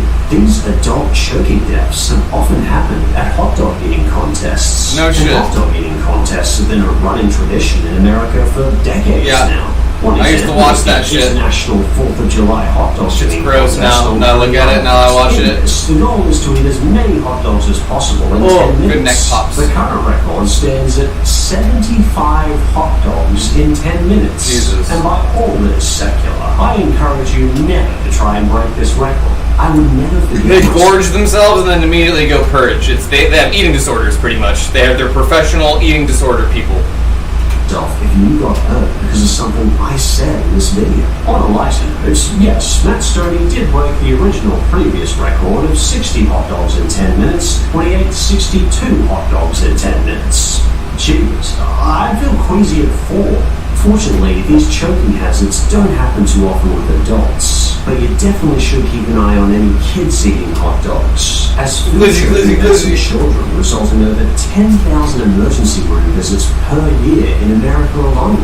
Previously, I thought these choking accidents mostly happened from toys for children, but toys are actually very well regulated with warning labels nowadays. But it's much harder to put a warning label on a hot dog. And sadly, hot dogs remain a prime choking contender for kids, because per year there is an estimated 20 billion hot dogs eaten in America. Yeah, that's also what I was thinking. Like, I mean, just the sheer numbers that they go out would add to that. I was like, nothing else gets eaten at that rate that would be that easily choke-onable. A lot of opportunities for choking hazards. 20 billion in America. Yeah, yeah, like you just said, that's a lot of opportunities for choking. Hot dogs have become so notorious for children that doctors have started warning parents about the dangers of cutting hot dogs wrong for children. But we're equipped with knowledge now. So if you do have a young son, daughter, niece or nephew that wants a hot dog, consider slicing the hot dog vertically, then horizontally twice. In other words, cut them into strips first, and then cut them again into smaller pieces. And if they really want a traditional hot dog, just make sure to at least cut the sausage in half long legs before putting it in the bun. This alone really helps reduce... Zero Americans at the ballpark will be doing any of that. I encourage you to eat it at a normal pace. Unless you're a professional, maybe avoid eating hot dogs in speed contests. I can assure you, the contest is not worth choking on. Well, I better get a move on. Anyway, negative one. Even the lousiest canned meals we have today are way safer than much of the best food we had 100 years ago. Whether our water's bottled or out of a tap, personally I'm just glad it's safe to drink. And just a heads up, recently in memberships I did a video on the 5 movies I walked down on, as well as my real thoughts on the 50 Shades series, because I guess I like to punish myself. I think I've said a couple of positive things about it. They're part of the Real Thoughts video series I'm currently filming for members. So if for a couple of bucks you're interested in trying out memberships, you can try it. Nice. Movie about the Silk Road. Beneath the normal internet we all know, like YouTube, Facebook and Google, there lies the dark web, an anonymous, unregulated world where websites are not accessible from search engines. A hidden corner of the internet where anything goes. For long, the biggest site on the dark web was Silk Road, an online black market for all kinds of illegal goods and services, ranging from body parts to weapons to hitmen and most commonly of all, drugs. In fact, Silk Road is like the Amazon of drugs, because you could simply go to the Silk Road site, type any substance you wanted with just a few clicks, and have it shipped to your doorstep like a handwritten package. Yep. But what's perhaps most surprising of all about this is who is behind this illegal empire. Meet Ross Ulbricht, our story supposedly exists. Ross grew up in a lovely family in Texas. He was a boy scout as a kid, then he studied at university, and was thought of as a very sweet guy by all his friends and family. So imagine their shock when they realized Ross was the criminal mastermind behind the largest online drug empire in history, responsible for over $1.2 billion worth of sales of illegal goods and services. Not just that, but this sweet kid reported he paid hitmen to kill his enemies. Or did he? To this day, there is debate over whether Ross is guilty or not. So in this video, we're going to dive into the murky world of the dark web and explore the true story behind the infamous Silk Road marketplace. We're also going to look at how the government really managed to track down Ross, despite the fact that Ross was using the Tor browser, which made him completely anonymous. How do you find someone who can't be tracked?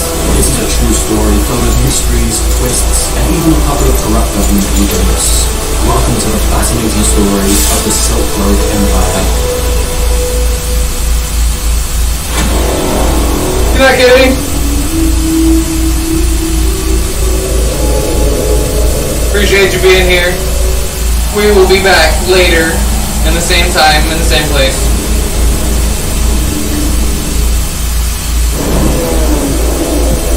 Ross Ulbricht wanted to change the world. His life so far had been a series of almosts. He tried several business ideas, but never quite got anywhere with them. And he was starting to feel like his life was passing him by. However, there was one business idea Ross kept coming back to. An online marketplace where people could buy or sell anything imaginable, with no limits or restrictions. Now you see, Ross was a staunch libertarian, and would regularly debate with people about why the government shouldn't have so much control over people's lives. especially when it came to drugs, which he felt should all be legalized. I would say it's not the government's right to tell people what they can or can't put in their bodies. And whenever someone tried to argue back about safety concerns, Ross would say, should we outlaw Big Macs or McDonald's too? Because they make people gain weight and have heart attacks and die. Or what about cars? They kill millions every year. And so to Ross, the idea of a marketplace where people could buy and sell whatever they wanted was not just a business to potentially make a lot of money. In his view, it was also a way to free people and help the world. After some research, Ross discovered there was a web browser called Tor, which allowed you to access the dark web where you couldn't be tracked or traced. The Tor browser was actually developed by the US Navy as a way to communicate privately over the internet by concealing the user's real IP address and identity. By using this, Ross realized people would be able to buy things online without the government being able to see what they were doing. But at first, Ross didn't go any further with the idea, because there was no way to accept payments online that couldn't easily be traced. For example, credit cards would keep a log of every transaction someone made and be linked to their bank accounts. So for a little while, the site remained just an idea in Ross's mind, until the summer of 2010. When Ross came across a new technology called Bitcoin, a digital currency which could be transferred anonymously, thus allowing people to buy whatever they wanted without a trace. It was exactly what we needed.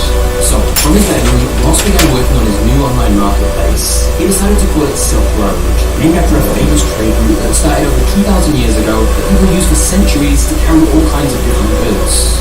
Understandably, Ross was very wary of anyone knowing about the site, which unfortunately meant he had to build it all by himself. The only person he told at first was his girlfriend Julia. Now, his girlfriend was a little concerned, but Ross reassured her that thanks to the Tor web browser and Bitcoin, it would all be completely anonymous, so nothing could be traced back to him. As for making the site itself, it was slow work to figure everything out, as building an entire online marketplace by himself was a massive job. But Ross was determined, and he worked very long hours to make it a reality. Sat at his laptop coding all day and most of the nights. He would just occasionally take a break to watch one of his favorite shows, Breaking Bad, the story of a normal guy who becomes a drug kingpin. However, as Ross was finally nearing completion of the Silk Road site, he realized he had a problem. He needed some product to actually sell his new marketplace. There was no use building the platform if when people first came, there was nothing to buy. So Ross rented out a building in the middle of nowhere and began growing his own magic mushrooms, using a book that was essentially a dummy's guide to building your own mushroom farm. This would be the first product to ever be sold on the Silk Road marketplace. By early 2011, after a year of work on the site, he was ready to launch it to the world. He'd added categories for all different types of drugs. 20 minutes left. Begin with, the only item listed was the mushrooms he'd grown himself, but the plan was that sellers from all over the world would list their own items for sale. Of course, in order to attract both buyers and sellers to the sites, he needed to promote it. Remember, sites on the dark web are not picked up by search engines, and it's also not like Ross could just run some Facebook or Google ads to help people. Hey, here's a drug website. So to get the word out about his new sites, Ross went onto several internet forums to spread the word. For example, he joined a site called The Shroomery, for fans of shrooms, and made a post pretending to be a customer interested in using Silk Road. The reason he did this was and then he posted an answer promoting his own websites. He by casually name-dropping Silk Road, people on the forums would go and check it out for themselves. And they did. Orders soon started coming in. Now, this was all happening at the beginning of 2011, and at the same time, Ross was working at a little bookstore in Texas called Good Wagon Books. Well, this worked out really well, because it meant Ross had everything he needed to easily ship out his shrooms. Because he was able to use the bookshop's padded envelope, the label maker, he also used a vacuum sealer that normally would keep food fresh to wrap the mushrooms up. So Ross was in business, and was initially shipping off orders twice a week. But as the site's popularity grew through word of mouth, Ross soon had to start mailing shipments out every day as more and more orders were coming in. But even better than that, people started selling items on Silk Road. Other dealers had created their own listings, with everything from weed to coke to ecstasy. And of course, more products for sale helped attract even more buyers, and Silk Road initially took a 6.23% commission on every single trade. In order to make people feel more comfortable using the sites, Ross also built a rating system where buyers and sellers could review each other, similar to eBay's feedback system or Amazon reviews. Ross worked tirelessly on the sites and was constantly exhausted, but he was also incredibly excited by its growth. When he first made the sites, he honestly hadn't been sure if anyone would use it at all, and yet in just a couple of months, he'd already made thousands of dollars in revenue. He told his girlfriend Julia about the progress of the sites, although she was slightly less excited. Julia was concerned by the fact harder drugs were now being sold on Silk Road, especially when she realized someone had even started selling heroin on there. Her doubts about the whole thing started to grow, and she asked Ross, what if someone overdoses? Or sellers send out stuff that's been tampered with or laced with something else? Ross confidently reminded her of the rating system. He said if someone sells bad drugs, they'd get a bad rating and no one will buy from them again. Julia simply said, yeah, but how are they supposed to give a bad rating if they're dead? Good point. Smart girl. Getting an LLC for a business doesn't have to look like this. Just Google LLC Taylor Brand. It's totally easy. You pick a state, fill out your information, you give your business a name. Let's see if the tracking updated on our new mouse.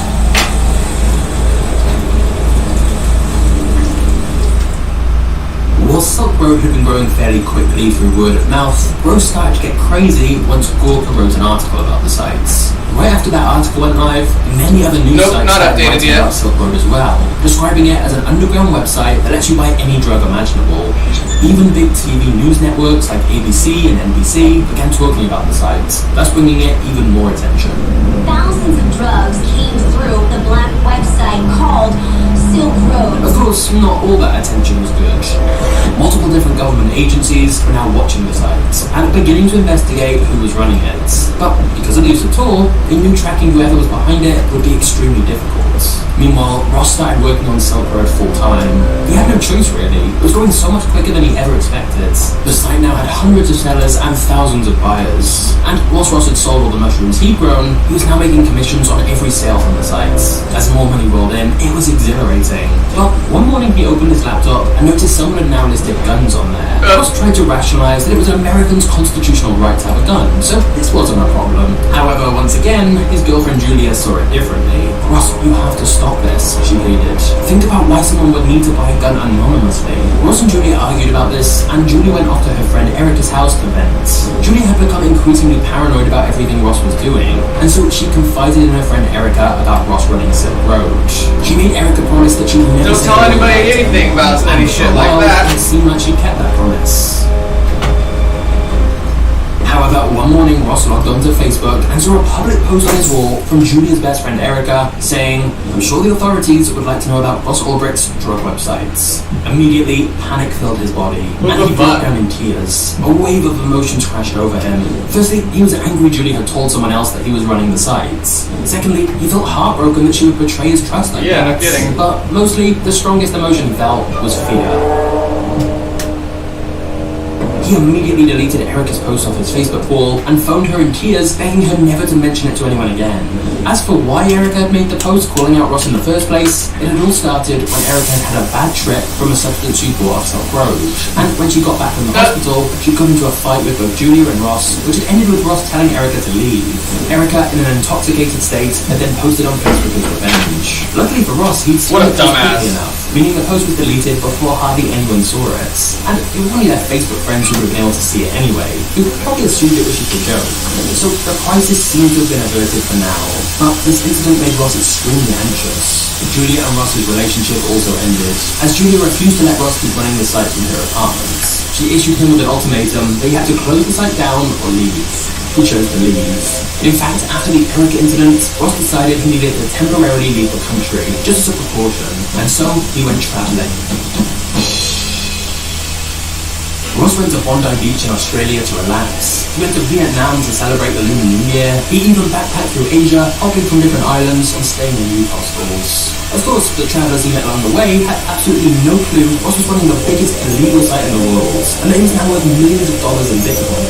Life was good for Ross. The only downside of travelling is that Ross often had to rely on internet cafes to access Wi-Fi so he could run his sites, and he was understandably anxious about people seeing his screen and realising what he was doing. Thus, he always had to pick a spot in the corner of the internet cafes, and he also programmed his laptop so that by pressing a certain key, he could immediately turn his screen back, just in case it felt like anyone was looking at what he was doing. The thought of getting caught was especially terrifying because he was technically a wanted man all around the world, since Silk Road was a global site, and the thought of ending up in a prison in Southeast Asia, people have been known to get hanged for selling drugs, was particularly scary.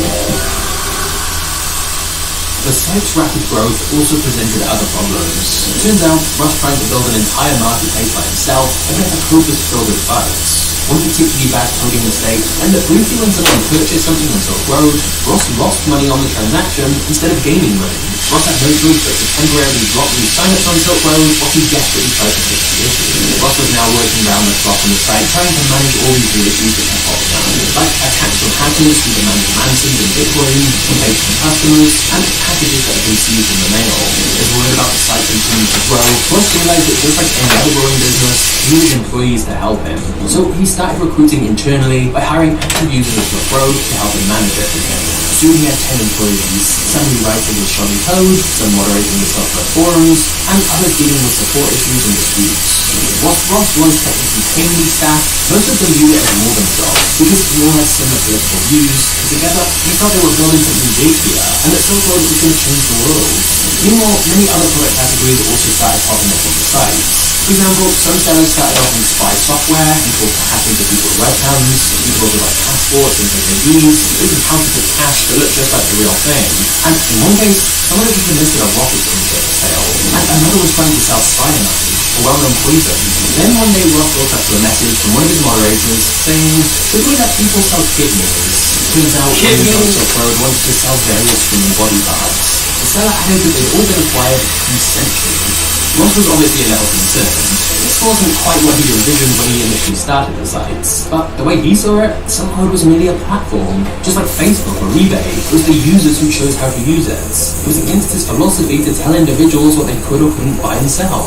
He wanted a free market, so he didn't interfere, and as a result, the wide variety of illegal products for sale on Silk Road continued to grow, which continued to attract even more attention to the sites. What's interesting though, is Silk Road actually became a bit of a community. Many viewed it not just as a marketplace, but a movement. On the community forum, Ross even introduced a Silk Road movie nights, where once a week, many Silk Road users would all start watching the same movie at the same time. Ross's first film choice for this movie night was V for Vendetta, and the movie's anti-government theme was definitely popular with the Silk Road community. Silk Road also started running some competitions to help gain new users, where people could win various illegal substances.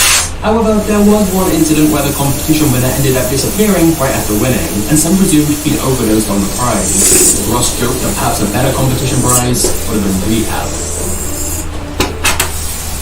Grandma, where are we from? Yeah, good question. Well, we are 100% Italian and 100% German. Grandma can go back in time 200.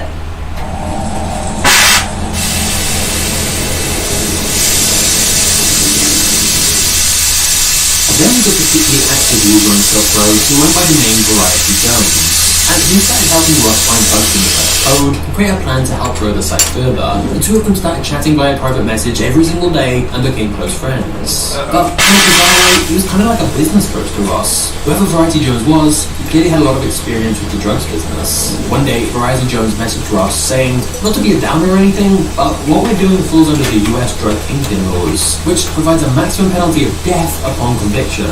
The mandatory minimum is life. Ross was very well aware of this, although he generally tried not to think about it. However, Variety Jones said he had a plan. The two of them were both fans of the movie The Princess Bride, and in that film there's a feared pirate called Dread Pirate Roberts. Except it's not just one person. The name was passed down from person to person over the years. Variety Jones said Ross should change his name on Silk Road to Dread Pirate Roberts, instead of just the username admin which Ross had previously been using. Ross loved the idea, because this way, if Ross ever got calls or connected to Silk Road in any way, all the blame couldn't be pinned on him. Ross could admit he'd once been the admin of the site, but he could say that just like in the movie, it was a title that was passed down from person to person, and he personally was no longer involved. He could claim someone else had taken over as Dread Pirate Roberts instead. From that moment forward, Ross went by Dread Pirate Roberts, or DPR for short. And him and Variety Jones continued to chat more and more. They'd even sign off each day to each other with messages like, "Sweet dreams, Captain." Oh, how Before sweet. connecting with Variety Jones, Sweet Ross was dreams, feeling Captain. since obviously he couldn't tell anyone else what he was doing, especially not after what happened with the Erica and Julia instance. Ross had to lie to all his family and friends about his life. In fact, he told them he was a day trader, so they assumed he was just on his laptop so much because he was trading stocks. But now, having this digital friendship with Variety Jones helped him feel less alone. Variety Jones! Of course, it wasn't all perfect. As the site continued to grow in popularity, there were multiple incidents where hackers managed to steal Bitcoin from Ross because of issues with the site. Or they would attack the site and Ross would have to pay them a ransom in Bitcoin to stop. Luckily, Ross was making so much money by this point that the hackers getting some Bitcoin from him didn't actually matter that much. was just a normal day at the office. Ross had never believed the site would get this big. By the time the site was a year old, it was estimated to be getting at least $500,000 worth of sales per week, which meant a lot of commission for Ross. Plus, around this time, the price of Bitcoin was rapidly increasing, so all the money Ross was making from the site's transaction fees was suddenly worth a lot more. By the end of Silk Road's second year, it reached almost 1 million users, and Ross's personal 8 minutes left in our stream. We'll finish this tomorrow or later tonight. Stored on thumb drives scattered around his apartments. But Ross told Variety Jones that by the time he was 30, he wanted to be worth $1 billion. And incredibly, it looked like it could actually be possible. They just had to keep expanding. Within 2 years of launching, Silk Road was at nearly 1 million users. By its peak, if Silk Road was a normal company, it would be called a unicorn, the label given to businesses valued at over $1 billion. It was unbelievable, really. A guy in his 20s running the world's largest illegal empire from his laptop. Ross had a slightly surreal moment whilst visiting the country of Dominica, where he realised Silk Road was worth more than the entire country's GDP. But occasionally, Ross would get a brutal reminder that the empire he was building did have some very real-life consequences, like when he saw this on the news. The synthetic LSD that killed Preston was brought online, so potent it made him think he could fly. He fell from a balcony and suffered horrific head injuries. Ross listened to the story of some kids who purchased a party pack from Silk Road containing a synthetic drug from China made in an unregulated lab.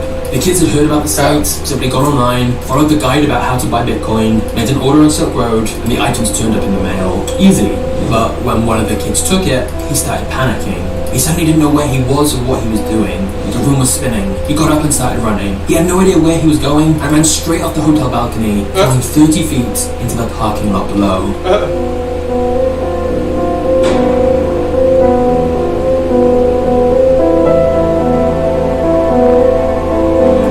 I just absolutely loved what he turned out to be.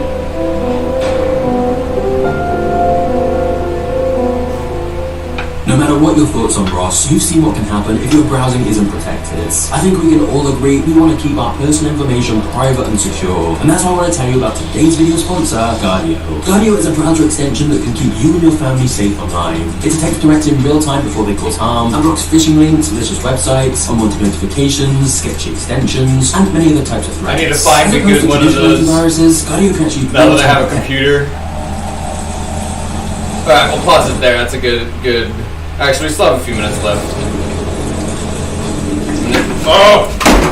I saved it with my foot. The US government was devoting more and more resources to the search for Dread Pirate Roberts. But considering multiple different government agencies were working on the case of Silk Road, like the FBI and the DEA, it might surprise you that the biggest breakthrough of all came from an IRS agent making a simple Google search. Gary Alford was a tax inspector who'd been assigned to the Silk Road case to try and track some of the money being laundered. However, he had pretty much no knowledge of Bitcoin, Tor, or anything else to do with Silk Road.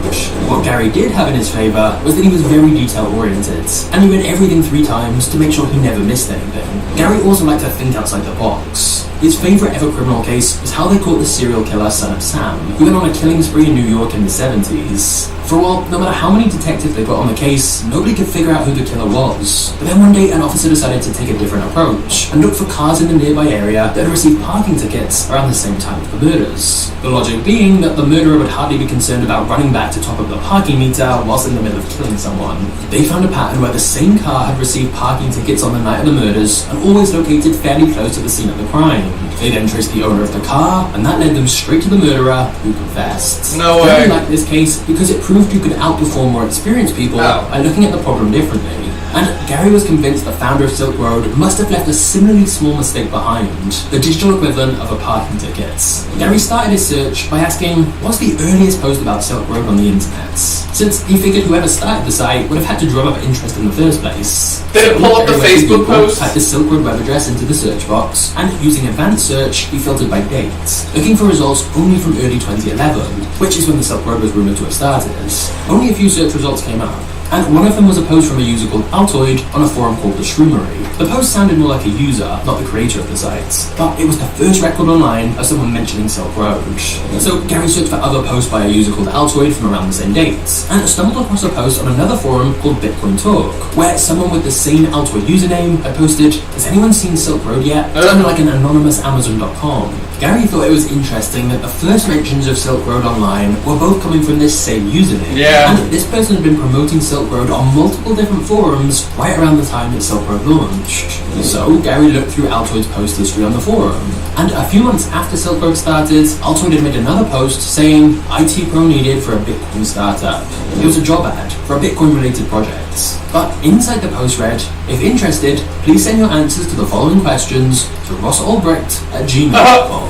Now, when he asked his colleagues about these findings, they dismissed them. They said just because this user was the first one to publicly post about Silk Road, that's something to look into at least. Which is true, they certainly needed more evidence to prove anything. But the more Gary looked into this Ross Ulbricht character, the more convinced he became that this was the guy behind Silk Road.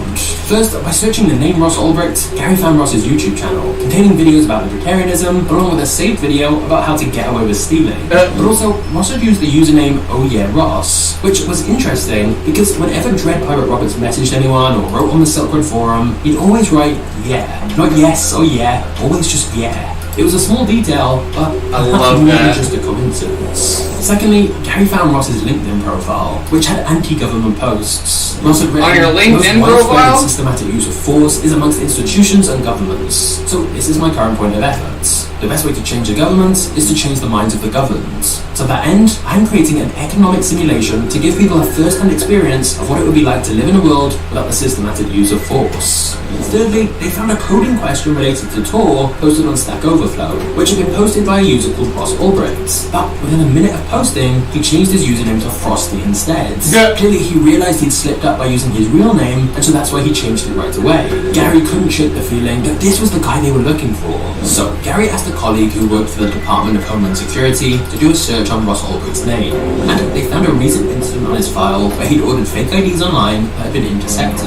When Ross had been questioned by an officer about this, he made a comment about how hypothetically anyone could go on a website called Silk Road and buy them. Why Ross said that is anyone's guess. Maybe he was trying to make the point that buying fake IDs wasn't that big of a deal these days, or maybe he just got overconfident that Silk Road could never be traced. And now they know that you know what Silk Road is. This whole thing was suspicious. Now, of course, all these different details still weren't conclusive evidence Ross Ulbricht was the creator and owner of Silk Road. Alright friends, that's a good place to stop for now. We will keep going with how they ended up catching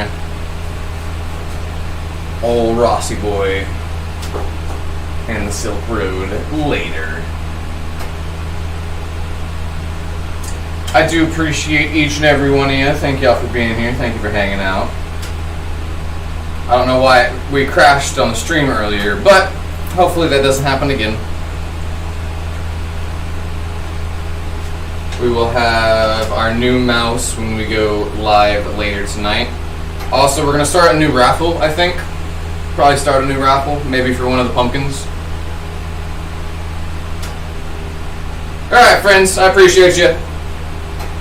Until the next time, I will see ya. I also found out that you